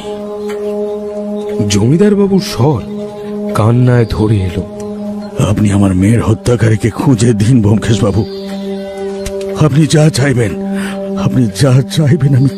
আমি তাই দেব। জমিদারবাবু আর বলতে পারলেন না। আপনি বুঝি বিপিন বাবু? হ্যাঁ। আপনি জানেন মিতার প্রেমিকের নাম? না ব্যোমকেশ বাবু, আসলে মিতা একটু চাপা স্বভাবের ছিল। দুঃখ কষ্ট হলে সহজে কাউকে জানাতো না, তবে আমি তাকে অনেক জোর করলে তখন বলতো। তার মানে মিতা আপনার খুব প্রিয় ছিল, তাই তো? বিপিনবাবুর চোখ ছলছল করে উঠল। তিনি বললেন, একমাত্র বোন ছিল আমার, প্রিয় তো হবেই। আপনি কখনো জানতে চাননি মিতার থেকে তার প্রেমিকের নাম? জানতে চেয়েছিলাম, তবে যতবারই জিজ্ঞাসা করতাম সে বলতো যেদিন টোপর মাথায় বিয়ে করতে আসবে সেদিন তো এমনিই জানা যাবে। তার মানে আপনি জানেন না? না। ব্যোমকেশ এবার জমিদার বাবুকে বললেন, আপনার স্ত্রী জানতে পারেন কি? প্রতিমা তো খুবই ভেঙে পড়েছে, সে নিজের ঘরেই আছে। আমি কি ডাকবো? না থাক। আচ্ছা, আপনার মেয়ের ঘরটা একবার দেখতে পারি? হ্যাঁ, নিশ্চয়ই, অবশ্যই। বিপিন, তুমি ওনাদের মিতার ঘরটা একটু দেখাও। আপনারা আসুন আমার সঙ্গে। বিপিনবাবু আমাদের দোতলায় নিয়ে গেলেন। এটাই মিতার ঘর। আমরা ঘরে প্রবেশ করলাম। ঘরে একটা খাট, এক পাশে আলনা, খাটের পাশে একটা ড্রেসিং টেবিল এবং একটা টেবিলে গোটা কয়েক বই রাখা। অজিত, ভালো করে খুঁজে দেখো তো কিছু সন্দেহজনক পাও কিনা। ঠিক আছে। ব্যোমকেশ, গিরিধরবাবু এবং আমি ঘরটা তন্ন তন্ন করে খুঁজতে শুরু করি। কিছুক্ষণ পর গিরিধরবাবু বললেন, ব্যোমকেশ বাবু, এটা দেখুন। কি? একটা চিঠি। কই দেখি। গিরিধরবাবু ব্যোমকেশের হাতে চিঠিটা দিল। ব্যোমকেশ পড়ল, আজ রাতে আমি নদীর ধারে অপেক্ষা করব, মিহির। আমরা নামটা শুনলাম। আচ্ছা বিপিনবাবু, আপনি মিহিরকে চেনেন? না, এ নাম তো আগে শুনিনি। আপনাদের গ্রামের কেউ? না, আমাদের গ্রামে এ নামে কেউ আছে বলে তো মনে পড়ছে না। আপনি ঠিক জানেন, ছোট্ট একটা গ্রাম আমাদের, সবাইকেই প্রায় চিনি জানি, কিন্তু মিহির নামে কেউ তো এই গ্রামে থাকে না। আমাদের খুঁজে বের করতে হবে কে এই মিহির। আমরা আবার নিচে নামলাম, তখনই মনে পড়ল, আচ্ছা ব্যোমকেশ, আচ্ছা মেয়েরা তার মায়েদের গোপন কথা বলে, প্রতিমা দেবী তো জানতেও পারেন, নয় কি? ঠিক বলেছ অজিত, নামটা জানা গেল। প্রতিমা দেবী যদি আরো কিছু তথ্য জেনে থাকেন তাহলে খুব সাহায্য হবে। আমি মাকে নিয়ে আসছি। প্রতিমা দেবী আসলেন। তার বয়স 40-এর মতো হবে, মুখশ্রী গোল ফর্সা। একসময় সুন্দরী ছিলেন তা বোঝা যাচ্ছে, কিন্তু বর্তমানে কেঁদে কেঁদে তার চোখগুলো ফুলে উঠেছে। এই সময় আপনাকে বিরক্ত করার জন্য ক্ষমা চাইছি। আপনার থেকে কয়েকটা কথা জানতে চাই। বলুন, কি জানতে চান? আচ্ছা, মিতা আপনাকে মিহির নামে কারোর কথা বলেছিল? মিহির? হ্যাঁ, বলেছিল। আমরা সবাই অবাক হয়ে গেলাম। ব্যোমকেশ জিজ্ঞেস করলো, কি বলেছিল আমাদেরকে একটু বলবেন? মিতা বলেছিল সে মিহির নামে একজনকে ভালোবাসে, তাকে বিয়ে করতে চায়, সে কথাও জানিয়েছিল, কিন্তু বাড়ি থেকে আমরা তা মেনে নিইনি। আর কিছু বলেনি? মানে এই যেমন কোথায় থাকে বা কি করে? হ্যাঁ বলেছিল, আসলে মিহির পেশায় একজন জেলে, নদী থেকে মাছ ধরে বাজারে বিক্রি করত, আর সেই জন্যেই আমার স্বামী মিতার ভালোবাসাটা মেনে নিতে পারেনি। জমিদারের মেয়ে হয়ে একজন জেলের প্রেমে পড়েছিল? গিরিধর বাবু, ভালোবাসা এসব উচ্চ নিচ ধনী গরিব এগুলো দেখে না। আচ্ছা প্রতিমা দেবী, বলছি মিহিরের বাড়িটা কোথায় জানেন? হ্যাঁ, না সঠিক জানি না। জানেন, তবে মিতা বলেছিল বোলপুর শহর থেকে 7-8 কিলোমিটার দূরে হবে তার বাড়ি। ধন্যবাদ। ব্যোমকেশ বাবু, আমার মেয়ের খুনিকে খুঁজে বার করুন দয়া করে। চেষ্টা করব। আমরা জমিদার বাবুর বাড়ি থেকে বাইরে চলে এলাম। আপনি জানেন জায়গাটা কোথায়? ভালো করে জানি না, তবে ওখানে একটা ফাঁড়ি আছে, সেখানেই নিয়ে যাব আপনাদের। চলুন। আমাদের জিপ দ্রুত ছুটে চলল বোলপুরের দিকে। প্রায় আধ ঘন্টার মধ্যেই আমরা একটা পুলিশ ফাঁড়ির কাছে এসে দাঁড়ালাম। তারপর গাড়ি থেকে নেমে গিরিধরবাবু বললেন, আমি এই ফাঁড়ির প্রধান নন্দলাল বাবুকে নিয়ে আসছি। আমরা গাড়িতেই বসে রইলাম। 5 মিনিট পরে দেখলাম গিরিধরবাবু একজন নাদুস নুদুস মাঝবয়সী পুলিশকে নিয়ে এলেন। ইনি হলেন নন্দলাল বাবু। নমস্কার। ব্যোমকেশ নমস্কার করল। নন্দগোপাল বাবু বললেন, নমস্কার ব্যোমকেশ বাবু, আমি আপনার খুব বড় ভক্ত। আপনার সমস্ত অ্যাডভেঞ্চার সম্পর্কে আমি জানি। আজ আপনার সান্নিধ্য পেয়ে আমি সত্যিই ধন্য। আর আপনি তো অজিত বাবু না? আমি হাসি মুখে হ্যাঁ বললাম। ততক্ষণে অবশ্য জিপ চলতে শুরু করেছে। ড্রাইভার, গাড়ি থামাও। গিরিধরবাবু আগেই নন্দগোপাল বাবুকে জায়গাটার ব্যাপারে বলে দিয়েছিলেন। তিনি আমাদের ড্রাইভারকে নির্দেশ দিচ্ছিলেন। দেখলাম আমাদের গাড়ি কোপাই নদীর উত্তর দিকে একটা জায়গায় এসে থামল। ঠিক জানেন তো? অ্যাবসলিউটলি। আমরা গাড়ি থেকে নামলাম। নন্দগোপাল বাবু একজনকে জিজ্ঞেস করতে জানা গেল যে মিহির এইখানেই থাকত, কিন্তু গত 1 মাস আর এখানে আসেনি। গত 1 মাস মানে যেদিন মিতাকে নিয়ে সে পালিয়েছিল তারপর থেকেই? নন্দগোপাল বাবু, আপনাকে একটা কাজ করতে হবে। হ্যাঁ বলুন, কি করতে হবে? আপনি লুকিয়ে মিহিরের ঘরটা লক্ষ্য রাখবেন, যাতে কেউ টের না পায়। আর গিরিধর বাবু, বলুন। আপনি একটা খোঁজ নিতে পারবেন? কি খোঁজ বলুন?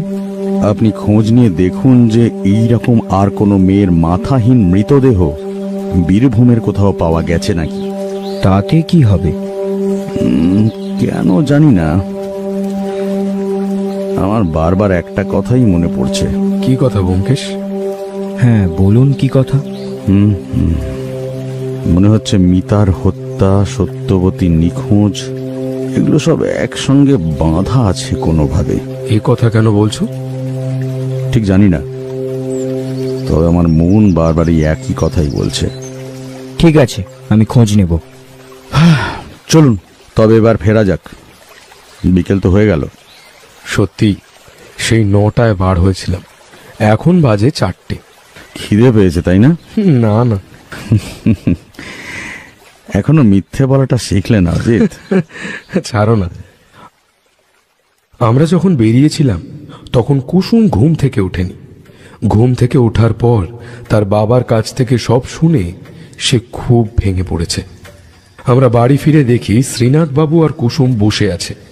কুসুম জিজ্ঞেস করলো, সত্যবতীর কোনো খবর পেলেন? না, পাইনি, তবে পেয়ে যাব, তুমি চিন্তা করো না। আজ তোমার বাবা কাজে যাননি? আসলে বাড়িতে এমন একটা দুর্ঘটনা ঘটে গেছে, তাই বাবা কি আর কাজে যেতে পারেন? আচ্ছা, তোমরা খেয়েছো তো? না, আপনারা সত্যবতীকে খুঁজবেন আর আমরা খেয়ে নেব, তা কি হয় নাকি? আমরা আপনাদের জন্যই অপেক্ষা করছিলাম। বাবার মুখে শুনলাম সেই সকালে বার হয়েছেন, তাই ভাবলাম আপনারা খেয়েছেন নাকি খাননি সেসব তো কিছুই জানি না। তাহলে আমরা কিভাবে খাই বলুন তো? সত্য আপনার স্ত্রী হতে পারে, তবে ও তো আমারও বান্ধবী, তাই না? এই বলে কুসুম কেঁদে ফেলল।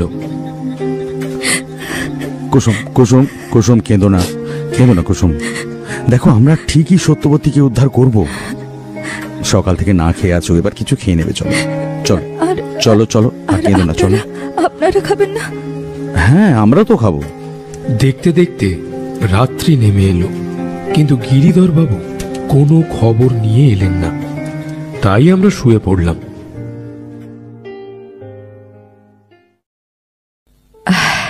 তা আজ আবার রবীন্দ্র সরোবরে ডাকলে যে? তোমার সঙ্গে দেখা হয়নি আজ 1 মাস হলো, তাই তোমায় দেখতে খুব ইচ্ছে করছিল। শুধুই দেখতে ইচ্ছে করলো? তুমি কিন্তু ভীষণ দুষ্টু। হ্যাঁ, একটু দুষ্টুমি করে ভালো, তাতে করে মন ভালো থাকে যে। আচ্ছা, তা তোমার প্রতি আমার এত মায়া কেন বলো তো? সেটা তো তুমি জানো। হয়তো আমি মায়াবতী। ভালো বলেছো। 1 মাস দেখা হয়নি, তাই তুমি আমায় মনে করছিলে। আচ্ছা, ধরো যদি এরকম হলো যে আমি সত্যিই কোনোদিনও হারিয়ে গেলাম। সত্য? ব্যোমকেশ চিৎকার করে উঠল। আমি দৌড়ে তার ঘরে যাই। বললাম, ব্যোমকেশ কি হলো? এই কোনো খারাপ স্বপ্ন দেখলে নাকি?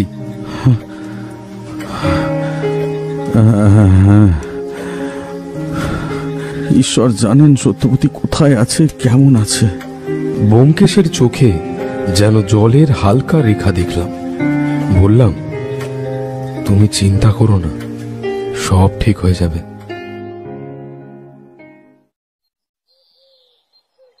সকাল 10টার সময় গিরিধর বাবু এলেন। কোনো খবর পেলেন? আপনি ঠিকই বলেছিলেন ব্যোমকেশবাবু। মিতার মৃতদেহের মতো আরও 3টি মৃতদেহ এর আগেও পাওয়া গেছিল, তবে 3টি আলাদা আলাদা জায়গায়। কোন কোন জায়গায়? লাভপুর, নলহাটি এবং সাঁইথিয়া। অবশেষে আপনারা মিতার দেহটি আবিষ্কার করেন বোলপুর থেকে। আমরা কথা বলছি এমন সময় নন্দগোপাল বাবু তার মোটর বাইকে করে এসে আমাদের সামনে দাঁড়ালেন। শান্তিনিকেতন থানা থেকে জানতে পারলাম আপনি ব্যোমকেশবাবুর কাছে এসেছেন, তাই একটি কনস্টেবল নিয়ে চলে এলাম। আর্জেন্ট খবর আছে নাকি? ব্যোমকেশবাবু, আপনি মিহিরের ঘর লক্ষ্য রাখতে বলেছিলেন।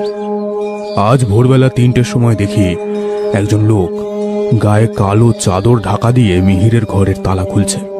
ব্যাস, গিয়ে ধরলাম বেটাকে। ধরেছেন? হ্যাঁ, ধরেছি। লোকটি মিহির তো?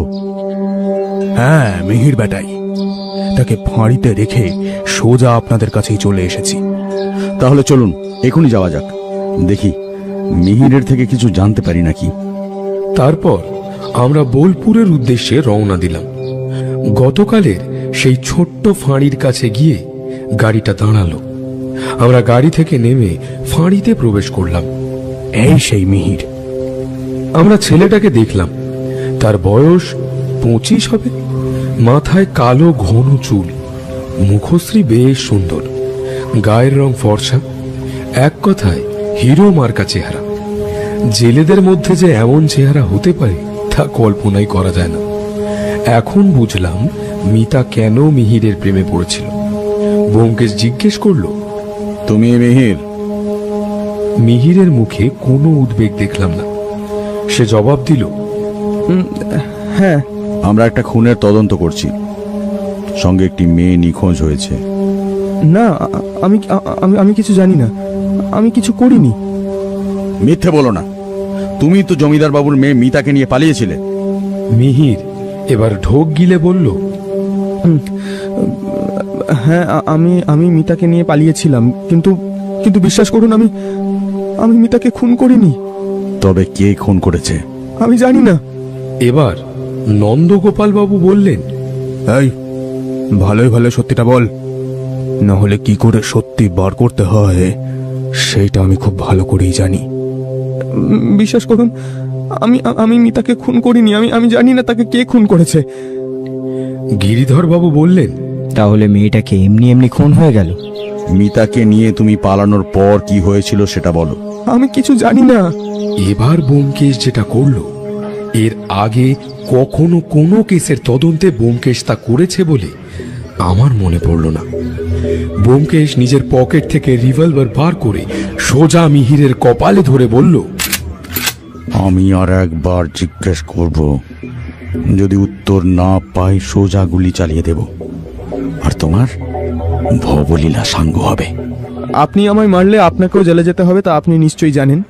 এটা থানায় সবার সামনে গুলি চালাবেন? তাই? তাহলে একবার জিজ্ঞেস করি। আচ্ছা, আমি যদি একে গুলি করে মারি, কেউ কি সাক্ষী থাকবে? ধুর, আমি তো এই সময় একটা চায়ের দোকানে বসে চা খাচ্ছিলাম। আমি কোপাই নদীর তীরে জেলেদের থেকে টাটকা মাছ কিনতে গিয়েছিলাম। শুনলে? এবার বলবে নাকি ট্রিগার টিপে দেব? মিহির এবার ভয় পেল। সে বলল, বলছি আসলে আমি মিতাকে কখনো ভালোবাসিনি। আমি একটি গরিব জেলে মাত্র, ঘরে অনটন লেগেই থাকে। তবে ভগবান আমায় গরিব করে পাঠালেও একটা ভালো কাজ করেছেন, আমায় সুন্দর বানিয়েছেন। একদিন আমি মাছ বিক্রি করতে বাজারে যাই, তখন একটা লোক আমার কাছে আসে এবং বলে আমি মাছ বিক্রি করে কত টাকা রোজগার করি তা আমায় জিজ্ঞেস করে। আমি বললাম, মাছ বিক্রি করে যা রোজগার করি তাতে দুবেলা যে কোনো প্রকারেই চলে যায়।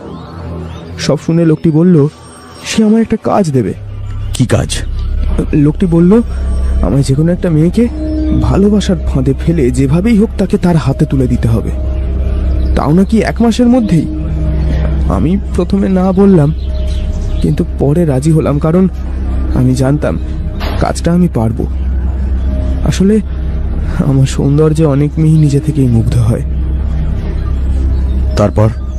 তারপর একদিন মিতার সঙ্গে আমার দেখা হয়। জানি না কেন বা কিভাবে সে যেন আমার রূপ দেখে মুগ্ধ হয়, আমার প্রেমে পড়ে। আমি ভাবলাম, এ তো দেখছি মেঘ না চাইতেই জল। প্রথমে জানতাম না, জানেন, যে মিতা জমিদার বাবুর মেয়ে। যখন জানলাম তখন কাজটা যে হবে সেটা নিশ্চিত হলাম। কিভাবে? আমি জানতাম মিতা যখন তার বাবাকে আমার কথা বলবে, তার বাবা কিছুতেই সম্পর্কটা মেনে নেবে না। আসলে বড় লোক বাপের একমাত্র মেয়ে মিতা, তো কোনো বাবাই চাইবে না তার মেয়ের সঙ্গে একটা ফকিরের বিয়ে দিতে। তাই কাজটা আরো সহজ হয়ে গিয়েছিল। মিতা যেদিন আমায় বলল আমাদের সম্পর্কের কথা তার বাবাকে বলবে, আমি একটু ভয় পেলাম। তাই আমি তাকে বলেছিলাম, যদি সে তার বাবাকে বলে আমাদের কথা, আমার নাম যেন না বলে। যদি মেনে নেয় তবেই যেন আমার নামটা জানায়। তারপর মিতা তার বাবাকে আমার কথা বলে। তার বাবা মেনে নেবে না জানতাম, আর হলো তাই। তারপর মিতা ঠিক করলো যে আমার সঙ্গে পালাবে। আমিও রাজি হয়ে গেলাম। কিন্তু পালানোর পর কি হলো? আর যে লোকটা মেয়ে দেওয়ার কথা বলেছিল সে কে? পালানোর পর আমি মিতাকে আমার ঘরে নিয়ে আসি। সেই লোকটা আমার একটা ওষুধ দিয়েছিল, বলেছিল সেটা যেন আমি যে কোনো প্রকারে মিতাকে খাইয়ে দিই। আমি সেটাই করলাম। আর রাত্রিবেলা লোকটা এলো একটা গাড়িতে চড়ে, আমায় টাকা দিয়ে ঘুমন্ত মিতাকে নিয়ে চলে গেল। লোকটা কে ছিল, তার নাম কি কিছুই জানতে চাইলে না? আমি জানতে চেয়েছিলাম, কিন্তু সে বলেনি। লোকটা শুধু বলেছিল কাজের বদলে টাকা পাবে, নাম জেনে কি লাভ। লোকটা দেখতে কিরকম সেটা নিশ্চয়ই জানো? না, কারণ যতবারই লোকটা এসেছিল ততবারই মুখটা ঢাকা ছিল। বাবা, এই যে দেখছি পুরো ব্যাপারটাই গুলিয়ে গেল। যদিও বা একজনকে পেলাম, সে বলে আরো একজন আছে। লোকটির গলার স্বর কেমন? ভালো, তবে গলার স্বর শুনে মনে হয় লোকটির বয়স 30-এর উপর হবে। আমরা ফাঁড়ি থেকে বেরিয়ে এলাম। জিজ্ঞেস করলাম, ব্যোমকেশ, কি ভাবছো? ভাবছি লোকটা কে হতে পারে।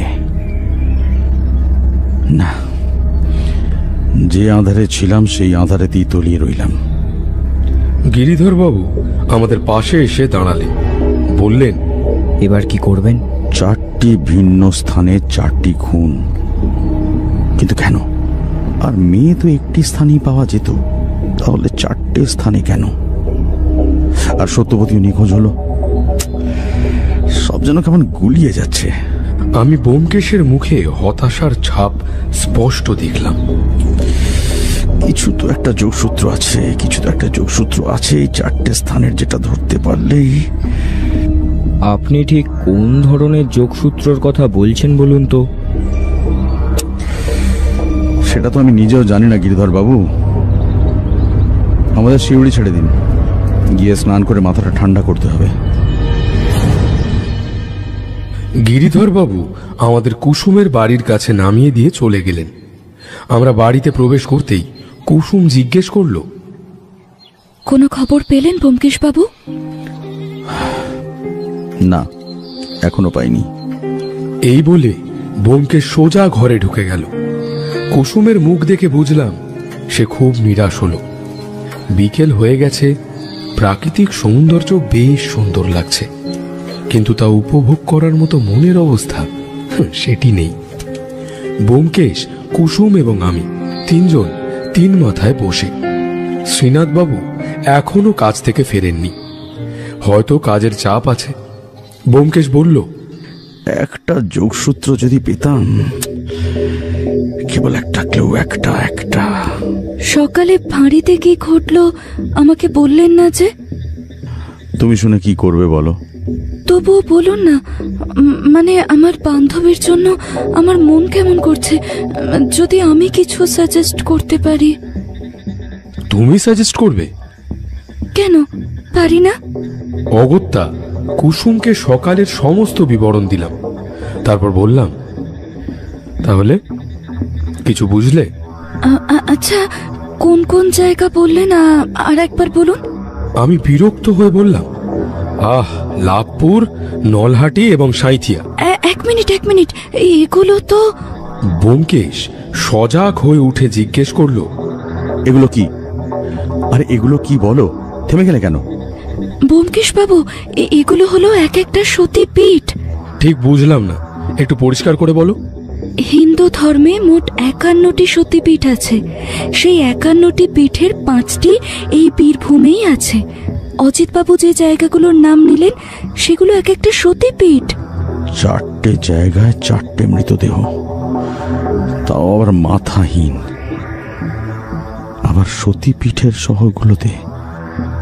আচ্ছা ব্যোমকেশ, কোন রকম তান্ত্রিক ক্রিয়া মানে তান্ত্রিক ক্রিয়াকলাপ চলছে বলে মনে হচ্ছে না?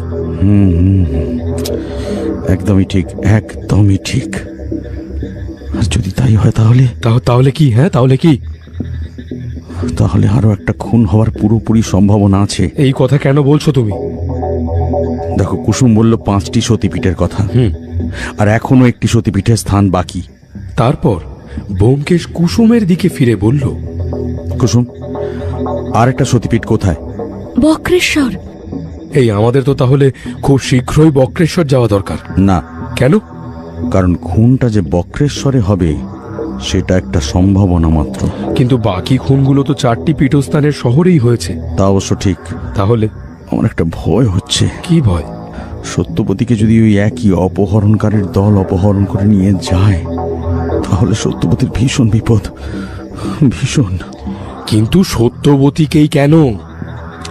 সেটাই তো খুঁজে বার করতে হবে আমাদের। দাদাবাবু, যদি সত্যি কোনো তান্ত্রিক ক্রিয়াকলাপ চলে তাহলে কিন্তু সেই সব ক্রিয়া অমাবস্যার দিন হয়, আর অমাবস্যা আসতে মাত্র 3 দিন বাকি। আমাকে এখনই একবার গিরিধর বাবুর সঙ্গে দেখা করতে হবে। যেই কথা অমনি কাজ। আমরা বোলপুরের উদ্দেশ্যে যাত্রা করলাম। শান্তিনিকেতন থানায় পৌঁছে গিরিধর বাবুকে ব্যোমকেশ বলল, আচ্ছা, আগের যে 3টি মৃতদেহ পাওয়া গিয়েছিল সেগুলো কি প্রেম ঘটিত ব্যাপার ছিল? 1 মিনিট, আমি ফাইলগুলো নিয়ে আসছি। 5 মিনিটের মধ্যেই গিরিধর বাবু হাতে একটা ফাইল নিয়ে আবার কেবিনে ফিরে এলেন। তারপর ফাইল থেকে বললেন, একটি মেয়ের নাম দেখতে পাচ্ছি শর্মিষ্ঠা। মেয়েটি পালিয়েছিল তার প্রেমিকের সঙ্গে। আর একটি মেয়ের নাম ঋতু। এই মেয়েটিও প্রেমিকের সঙ্গে চলে গিয়েছিল। আরেকজন? শেষ মেয়েটির নাম শশীমুখী। এই মেয়েটির বিয়ে হয়েছিল দেখেছি। বিবাহিত? স্বামীর নাম দেওয়া আছে? হ্যাঁ, স্বামীর নাম দেওয়া আছে শিশির দাস। এমনকি শিশির দাস একটি ডায়েরি করেছিল, এই বলে যে তার স্ত্রী নাকি বাপের বাড়ি থেকে ফেরার সময় নিখোঁজ হয়ে যায়। শিশির দাসের নাম ঠিকানা আছে? আছে, কিন্তু সাঁইথিয়ায় ঠিকানা দেওয়া আছে। ওই শিশির দাস নামক ব্যক্তিকে খুঁজে বার করতে হবে, আর বাকি দুটো ঠিকানাতেও যেতে হবে। আজ তো রাত হয়ে গেল। আগামীকাল সকালে তাহলে প্রথমে সাঁইথিয়া, তারপর বাকি 2 জায়গায় রওনা দেওয়া যাবে। হ্যাঁ, আর একটা কথা। হ্যাঁ বলুন। মৃতদেহগুলো যে তারিখে পাওয়া গিয়েছিল সেই তারিখগুলো একটা কাগজে লিখে দিন। ব্যোমকেশ তারিখ লেখা কাগজটা নেওয়ার পর আমরা পুলিশের জিপেই সিউড়ি ফিরে এলাম। ফেরার পথে আমি জিজ্ঞেস করলাম, আচ্ছা ব্যোমকেশ, তুমি তারিখগুলো নিয়ে কি করবে? তারিখগুলো পাঁজি মিলিয়ে দেখবো তার আগে অমাবস্যা ছিল নাকি। আর যদি মিলে যায়? তাহলে বুঝতে হবে যে 3 দিন পরে সত্যি বক্রেশ্বরে আর একটা মাথাহীন দেহ পাওয়া যাবে, আর হতে পারে সেটা সত্যবতীর। কি কি ভয়ঙ্কর! আমাদের যা করার তাড়াতাড়ি করতে হবে। শিশির দাসের সঙ্গে দেখা করা অত্যন্ত আবশ্যক। বাড়ি ফিরতে 1 ঘন্টার মতো সময় লাগলো। বাড়ি পৌঁছে দেখি কুসুম বসে আছে। সে বলল, কোনো ভালো খবর পেলেন? একটা নাম পেয়েছি, আগামীকাল তার সঙ্গে দেখা করতে যাব। এই লোকটিকে পেতেই হবে, নাহলে জানি না কি হবে। আচ্ছা। না, আজ রাতে আর ঘুম হবে না। এই রাতটা কাটলে হয়, আগামীকাল অনেক কাজ করতে হবে। অবশেষে সকাল হলো। গিরিধর বাবু 7টায় এসে বাড়ির কাছে দাঁড়ালেন। ব্যোমকেশ আর আমি তৈরি ছিলাম। জিপে উঠে বসতেই গাড়ি ছুটে চলল সাঁইথিয়ার উদ্দেশ্যে। সাঁইথিয়া শহরটি ময়ূরাক্ষী নদীর তীরে অবস্থিত। এই শহরেই আছে সতীপীঠ নন্দিকেশ্বরী। সকাল হওয়ায় 1.5 ঘন্টার মধ্যেই আমরা সাঁইথিয়া পৌঁছালাম। তারপর সাঁইথিয়া থানা হয়ে চললাম শিশির দাসের বাড়ির উদ্দেশ্যে। 15 মিনিটের মধ্যে পৌঁছালাম শিশির দাসের গ্রামের বাড়িতে। গাড়ি থেকে নেমে এক জনৈক ভদ্রলোককে শিশির দাসের বাড়ির ঠিকানা জিজ্ঞেস করতে তিনি জানালেন, শিশির দাস নাকি গত 3 মাস তার বাড়িতে আসেনি। তবুও আমরা গিয়ে দেখলাম বাড়িটা। সত্যি বাড়ির দরজায় তালা বন্ধ। তাহলে ব্যোমকেশ বাবু, শিশির দাসকেও পেলাম না। শিশির দাসও বাড়ি ফেরেনি। চলুন বাকি 2 জায়গায় যাওয়া যাক। তাই করা হলো। সাঁইথিয়ার পর আমরা গেলাম লাভপুর, সেখান থেকে নলহাটি। সমস্ত রকম খোঁজ নিয়ে জানা গেল লাভপুরের শর্মিষ্ঠা এবং নলহাটির ঋতু, তারাও প্রেমে পড়ে বাড়ি ছেড়ে চলে গিয়েছিল। তাদের বাড়ির লোকেরা ছেলেগুলোকে দেখেনি, শুধু নামই শুনেছিল। শর্মিষ্ঠার প্রেমিকের নাম ছিল বিবেক, আর ঋতুর প্রেমিকের নাম ছিল রক্তিম। তারপর থেকে বিবেক এবং রক্তিমও বাড়ি ফেরেনি। অবশেষে ক্লান্ত হয়ে যখন বাড়ি ফিরলাম, তখন ঘড়িতে বাজে সন্ধে 6টা। ব্যোমকেশ বাড়ি ফিরে ঘরে প্রবেশ করল। তারপর স্নান করে এসে দাওয়াতে পাতা চাটাইয়ে বসলো আমার পাশে। কুসুম বলল, খাবেন তো? তোমারও তো মুখ দেখে মনে হচ্ছে তুমিও কিছু খাওনি। কুসুম মাথা নত করে। খাবার দাও, আর হ্যাঁ, তুমিও কিন্তু আমাদের সঙ্গে খাবে। আচ্ছা ঠিক আছে। খাওয়ার পরে বসে বিশ্রাম নিচ্ছি, তখন কুসুম জিজ্ঞেস করল, যাকে খুঁজতে গিয়েছিলেন তাকে পেলেন? না কুসুম, আমার মনে হচ্ছে সে ওই কাণ্ডে জড়িত আছে। সে তার বাড়িতে আর থাকে না। শিশিরকে পেলে হয়তো কিছু একটা তথ্য পেতাম। ব্যোমকেশ একটা দীর্ঘশ্বাস ফেলল। কি হলো কুসুম, তুমি এরকম স্তব্ধ হয়ে গেলে কেন? আপনি কি নাম বললেন? শিশির, শিশির দাস। মানে আপনি যে শিশিরের কথা বলছেন, তার কি আগে একবার বিবাহ হয়ে গিয়েছিল? এবার আমাদের অবাক হওয়ার পালা। তুমি কিভাবে জানলে? আসলে আমি শিশিরকে ভালোবাসতাম। কথাটা শুনে আমার বুকের ভেতরটা কেমন একটা হলো। কুসুম বলে চলল, আমি আর শিশির একে অপরকে ভালোবাসতাম। এবার কুসুম ব্যোমকেশের পায়ের কাছে নিজের মাথা এনে কেঁদে ফেলে বলল, আমার জন্য, তাহলে আমার জন্য সত্য নিখোঁজ হয়েছে, আমার জন্য।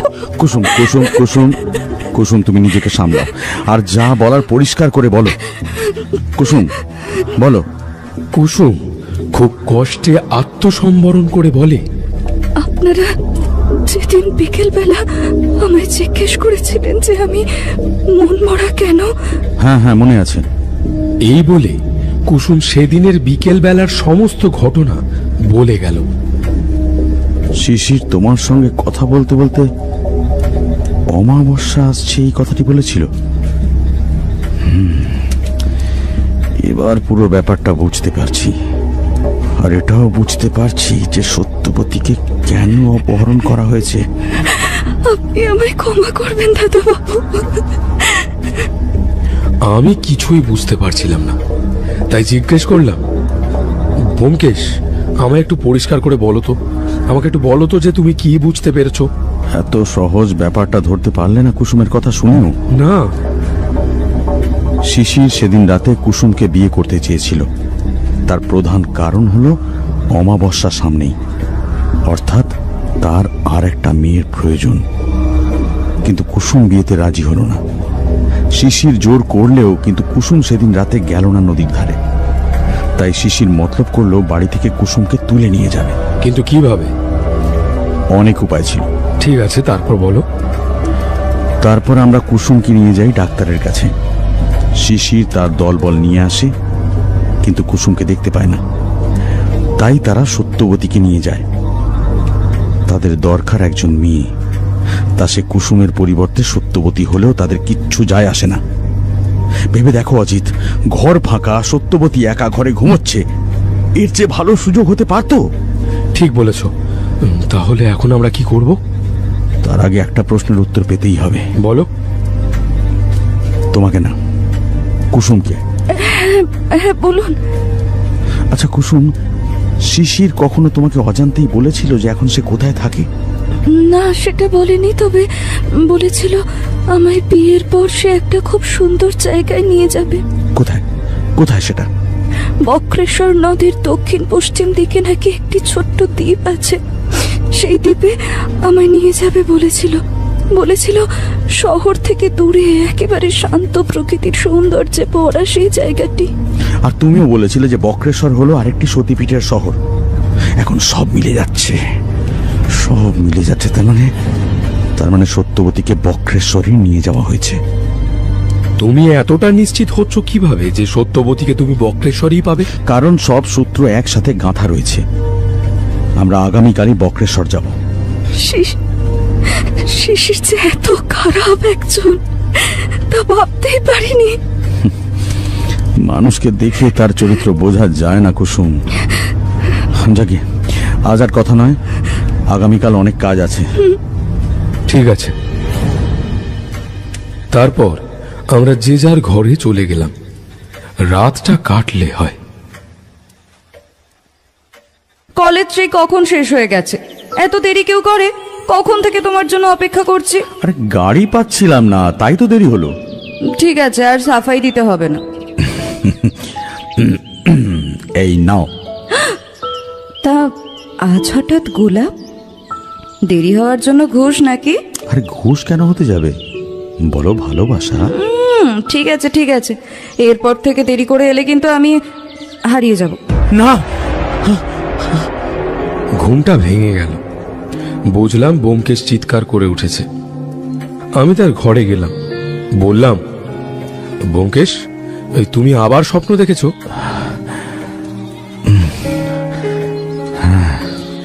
দেখো এবার ভোর হয়ে গেছে, এবার উঠে ফ্রেশ হয়ে নাও। হ্যাঁ হ্যাঁ চলো। আমরা সকাল সকাল বেরিয়ে পড়লাম। আমরা বলতে ব্যোমকেশ, কুসুম আর আমি। আমরা অনেকবার কুসুমকে নিষেধ করলাম সেখানে বিপদ হতে পারে, কিন্তু কুসুম শুনল না সে আমাদের নিষেধ। সে বলল, যে আমার বান্ধবীকে তুলে নিয়ে গেছে তাকে শাস্তি পেতে আমার নিজের চোখে আমি দেখতে চাই। অগত্যা কুসুমকে নিতেই হলো। প্রথমে আমরা বোলপুর গেলাম গিরিধর বাবুর কাছে। তারপর সেখান থেকে গেলাম নন্দগোপাল বাবুকে নিতে। নন্দগোপাল বাবুকে গাড়িতে নিয়ে সোজা বক্রেশ্বরের উদ্দেশ্যে গাড়ি ছুটল। বক্রেশ্বর থানায় গিরিধর বাবু আগেই টেলিফোন করে দিয়েছিলেন। ঘণ্টা দেড়েকের মধ্যেই আমরা বক্রেশ্বর পৌঁছালাম। তারপর বক্রেশ্বর নদের কাছে, যারা ভূগোল পড়েছে তারা নিশ্চয়ই জানবে, আসলে যেসব নদীর কোনো শাখা নদী থাকে না তাদেরকে নদ বলে। ঠিক তেমনি বক্রেশ্বরও একটা নদ। আমরা ফেরিঘাটের দিকে গেলাম। সেখানে পুলিশের একটা ছোট্ট বোট অপেক্ষা করছিল। আমরা সবাই বোটে উঠে পড়লাম। বোট ছেড়ে দিল।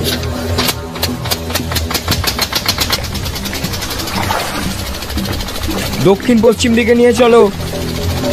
চালক তাই করল। আমাদের বোট চলতে শুরু করল। প্রায় আধ ঘন্টা চলার পর দক্ষিণ পশ্চিম দিকের একটা জায়গায় পৌঁছালাম। দেখতে পেলাম একটা ছোট্ট দ্বীপ। দূর থেকে দেখে বুঝতে পারা গেল দ্বীপটি জঙ্গলে ঘেরা। ওই দ্বীপটার কাছে নিয়ে চলো। চালক বোটটি নিয়ে গেল দ্বীপটির দিকে। এখানে আলাদা করে নামার কোনো স্থান নেই, তাই আমাদের কাদামাটিতেই নামতে হলো। কুসুম, নামতে পারবে তো নাকি? খুব পারবো। সাবধানে এসো। আমরা কাদা জলে মেখে দ্বীপে উঠলাম। আমরা মোট 5 জন আছি। ব্যোমকেশ, কুসুম, গিরিধর বাবু, নন্দগোপাল বাবু এবং আমি। কিছুটা পথ হাঁটার পর দেখতে পেলাম একটা বহু প্রাচীন ভগ্নপ্রায় মন্দির। ব্যোমকেশ বলল, কুসুম, তুমি মন্দিরটির পিছন দিকে গিয়ে দাঁড়াও, আর আমরা 4 জন সামনের দিকে যাব। আচ্ছা। কুসুম মন্দিরের পিছনের দিকে চলে গেল। আমরা মন্দিরের দিকে যেতে শুরু করি। আমরা যেমন পরিকল্পনা করেছিলাম ঠিক তেমন ভাবেই এগিয়ে যেতে থাকি। অজিত, দেখো। দেখলাম সামনে 2 জন ষণ্ডা গোছের লোক হাতে লাঠি নিয়ে পাহারা দিচ্ছে। আমাকে অনুসরণ করো। ঠিক আছে। ব্যোমকেশ আগে এবং আমরা 3 জন তাকে অনুসরণ করে চলতে লাগলাম। আমরা গাছের আড়াল দিয়ে যেতে শুরু করি। মন্দিরের দরজার ডান দিকে যে লোকটা দাঁড়িয়েছিল, কোনো কারণে সে একবার মন্দিরের ভিতরে গেল। ঠিক সেই সময় ব্যোমকেশ গাছের আড়াল থেকে বার হয়ে সামনের লোকটার মাথায় আঘাত করতে লোকটি অজ্ঞান হয়ে পড়ে গেল। এসো। হ্যাঁ চলো। আমরা মন্দিরের দিকে যাচ্ছি। ঠিক তখন মন্দিরের পিছন থেকে একটা শব্দ ভেসে এলো। বুঝলাম শব্দটা কুসুমের। তারপরই হঠাৎ আমি আমার মাথায় একটা সজোরে আঘাত পেলাম। সঙ্গে সঙ্গে জ্ঞান হারিয়ে মাটিতে পড়ে গেলাম। যখন জ্ঞান ফিরল তখন দেখি আমি একটা পিলারের সঙ্গে বাঁধা। পাশে তাকিয়ে দেখি ব্যোমকেশ, গিরিধর বাবু এবং নন্দগোপাল বাবু। তাদেরও অবস্থা তথৈবচ, কিন্তু কুসুমকে দেখতে পেলাম না। ব্যোমকেশ আমার উদ্দেশ্যে বলল, অজিত, অজিত তুমি ঠিক আছো তো? আমি ঠিক আছি। তাহলে তুই ব্যোমকেশ বক্সী? এই গুরুগম্ভীর কথাটি যেদিক থেকে এলো সেদিকে তাকালাম। দেখি একটা মাঝবয়সী লোক। লোকটির গলায় নরমূল্যের মালা, গায়ে লাল পোশাক, মাথার চুল সাদা এবং মুখে দাড়ি ভর্তি, চোখগুলো জবা ফুলের মতো লাল। ঠিকই বলেছ, আমি ব্যোমকেশ বক্সী, কিন্তু তুমি কে? আমি হলাম ভৈরব তান্ত্রিক। তার মানে আগে যে 4টে মৃতদেহ পাওয়া গিয়েছিল সেগুলো? হ্যাঁ, আমি তাদের বলি দিয়েছি আমার সিদ্ধি লাভের জন্য। সত্যবতী কোথায়?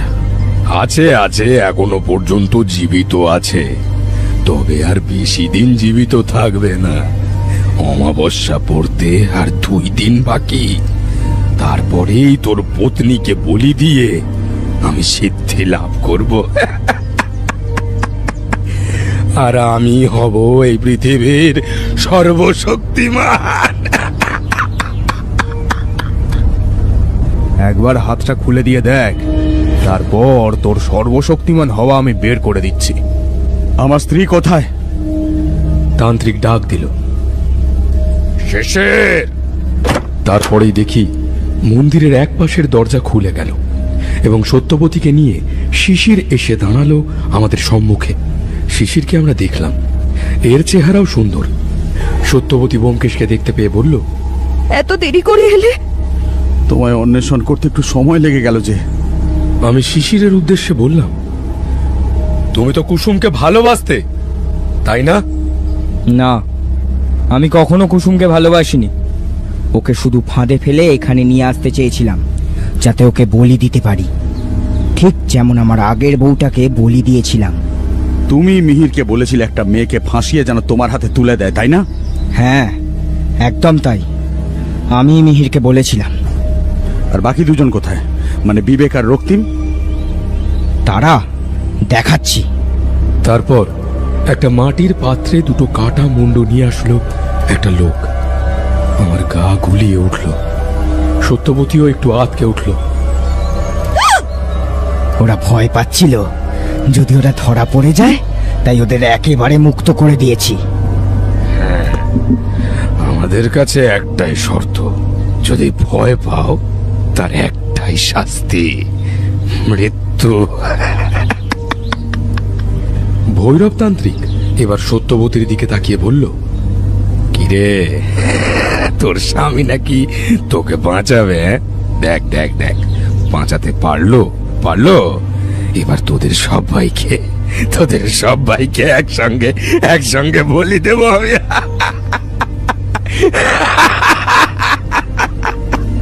আমি ব্যোমকেশকে বললাম, কুসুম কোথায় গেল? সে ঠিক আছে, তুমি চুপ করো। ব্যোমকেশ বক্সী, সত্যান্বেষী, সত্যান্বেষী। এবার তোকে কে খুঁজতে আসবে রে? এই, তোকে কে খুঁজতে আসবে? তা জানি না, কিন্তু তোমার সিদ্ধি লাভ হবে না। কি বলে? হবে না?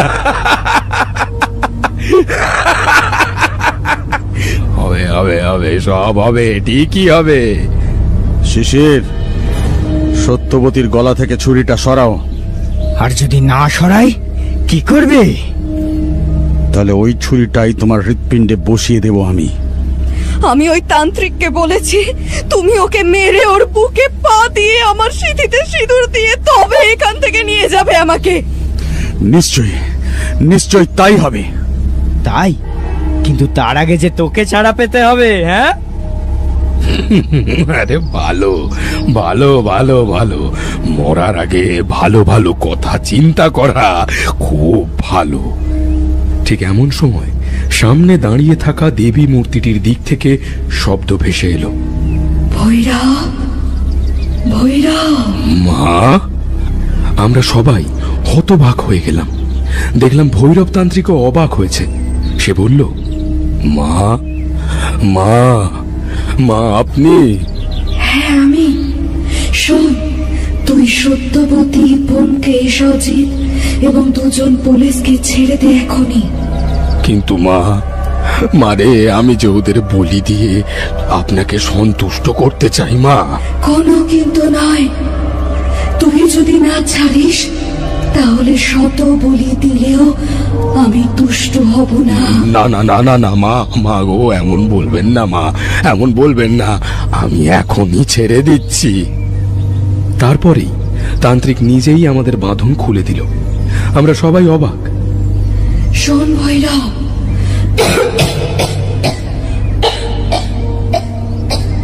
হঠাৎ দেবী মূর্তির স্বর বদলে কাশি হতে লাগলো।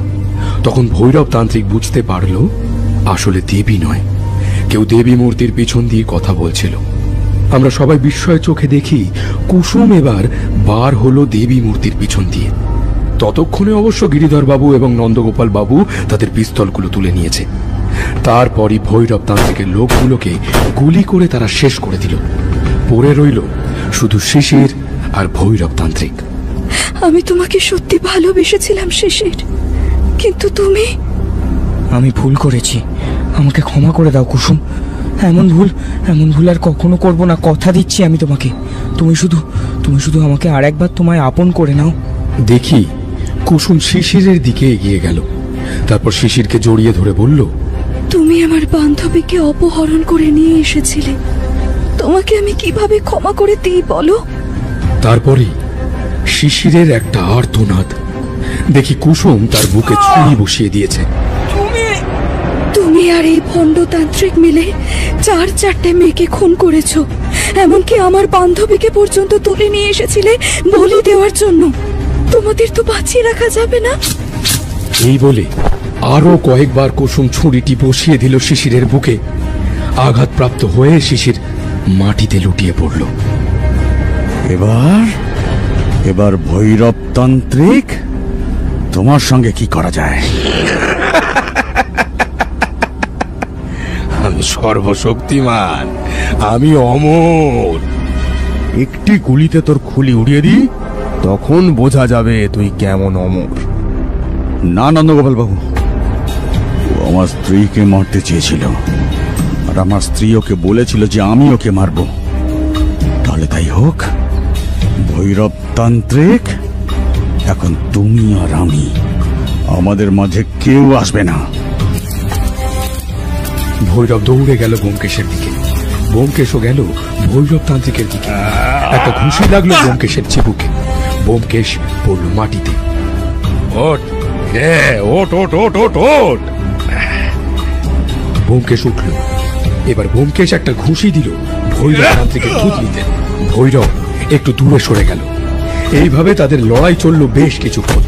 তারপর ভৈরব হাতে একটা খড়গ তুলে দিল। সত্যবতী মূর্তির পাশে থাকা ত্রিশূলটা দিল ব্যোমকেশের হাতে।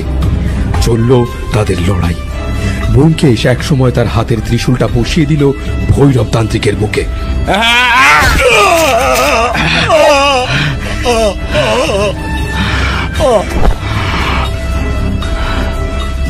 সঙ্গে সঙ্গে মাটিতে লুটিয়ে পড়ল ভৈরব তান্ত্রিক। ব্যোমকেশ তার বুকে পা দিয়ে দাঁড়ালো। কুসুম দেবী মূর্তির পায়ের কাছে রাখা সিঁদুর নিয়ে এসে ব্যোমকেশের হাতে দিল। পরিয়ে দাও সত্যবতীকে। ব্যোমকেশ কৌটো থেকে এক চিলতে সিঁদুর পরিয়ে দিল সত্যবতীর সিঁথিতে। রাবণের মতো বলবান রাক্ষসকেও মরতে হয়েছিল, আর তুমি তো সাধারণ মানুষ ভৈরব তান্ত্রিক, তাই এভাবেই তোমাকে মরতে হলো, এভাবেই। তারপর আমরা মন্দির থেকে বার হচ্ছে এমন সময় একটা চিৎকার শুনতে পেলাম। পিছন দিকে তাকিয়ে দেখি ভৈরব তান্ত্রিক উঠে দাঁড়িয়েছে। এবার সে তার বুকে বিঁধে থাকা ত্রিশূলটা তুলে ছুঁড়ে দিল সত্যবতীকে লক্ষ্য করে। সঙ্গে সঙ্গে একটা মেয়ের আর্ত চিৎকার পুরো মন্দিরটাকে কাঁপিয়ে দিল। আমরা অবাক হয়ে দেখলাম ত্রিশূলটা এসে আঘাত করেছে কুসুমের উদরে। সত্যবতীকে বাঁচাতে সে সত্যবতীর সামনে গিয়ে দাঁড়িয়ে পড়েছিল। তারপরেই শুনলাম গুলির শব্দ। ব্যোমকেশ, গিরিধর বাবু এবং নন্দগোপাল বাবুর পিস্তল একসঙ্গে গর্জে উঠল আর ঝাঁঝরা করে দিল ভৈরব তান্ত্রিককে। কুসুম ততক্ষণে লুটিয়ে পড়েছে মাটিতে।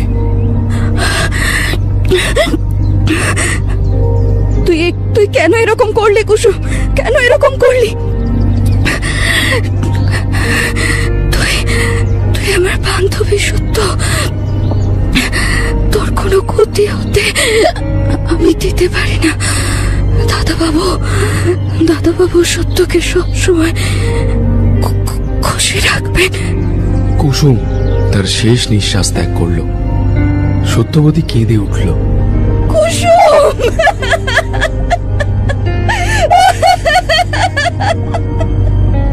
আমার চোখেও জল ভরে গেল। ব্যোমকেশ কুসুমের অপলক চেয়ে থাকা চোখের পাতায় হাত দিয়ে সেটা বন্ধ করে দিল।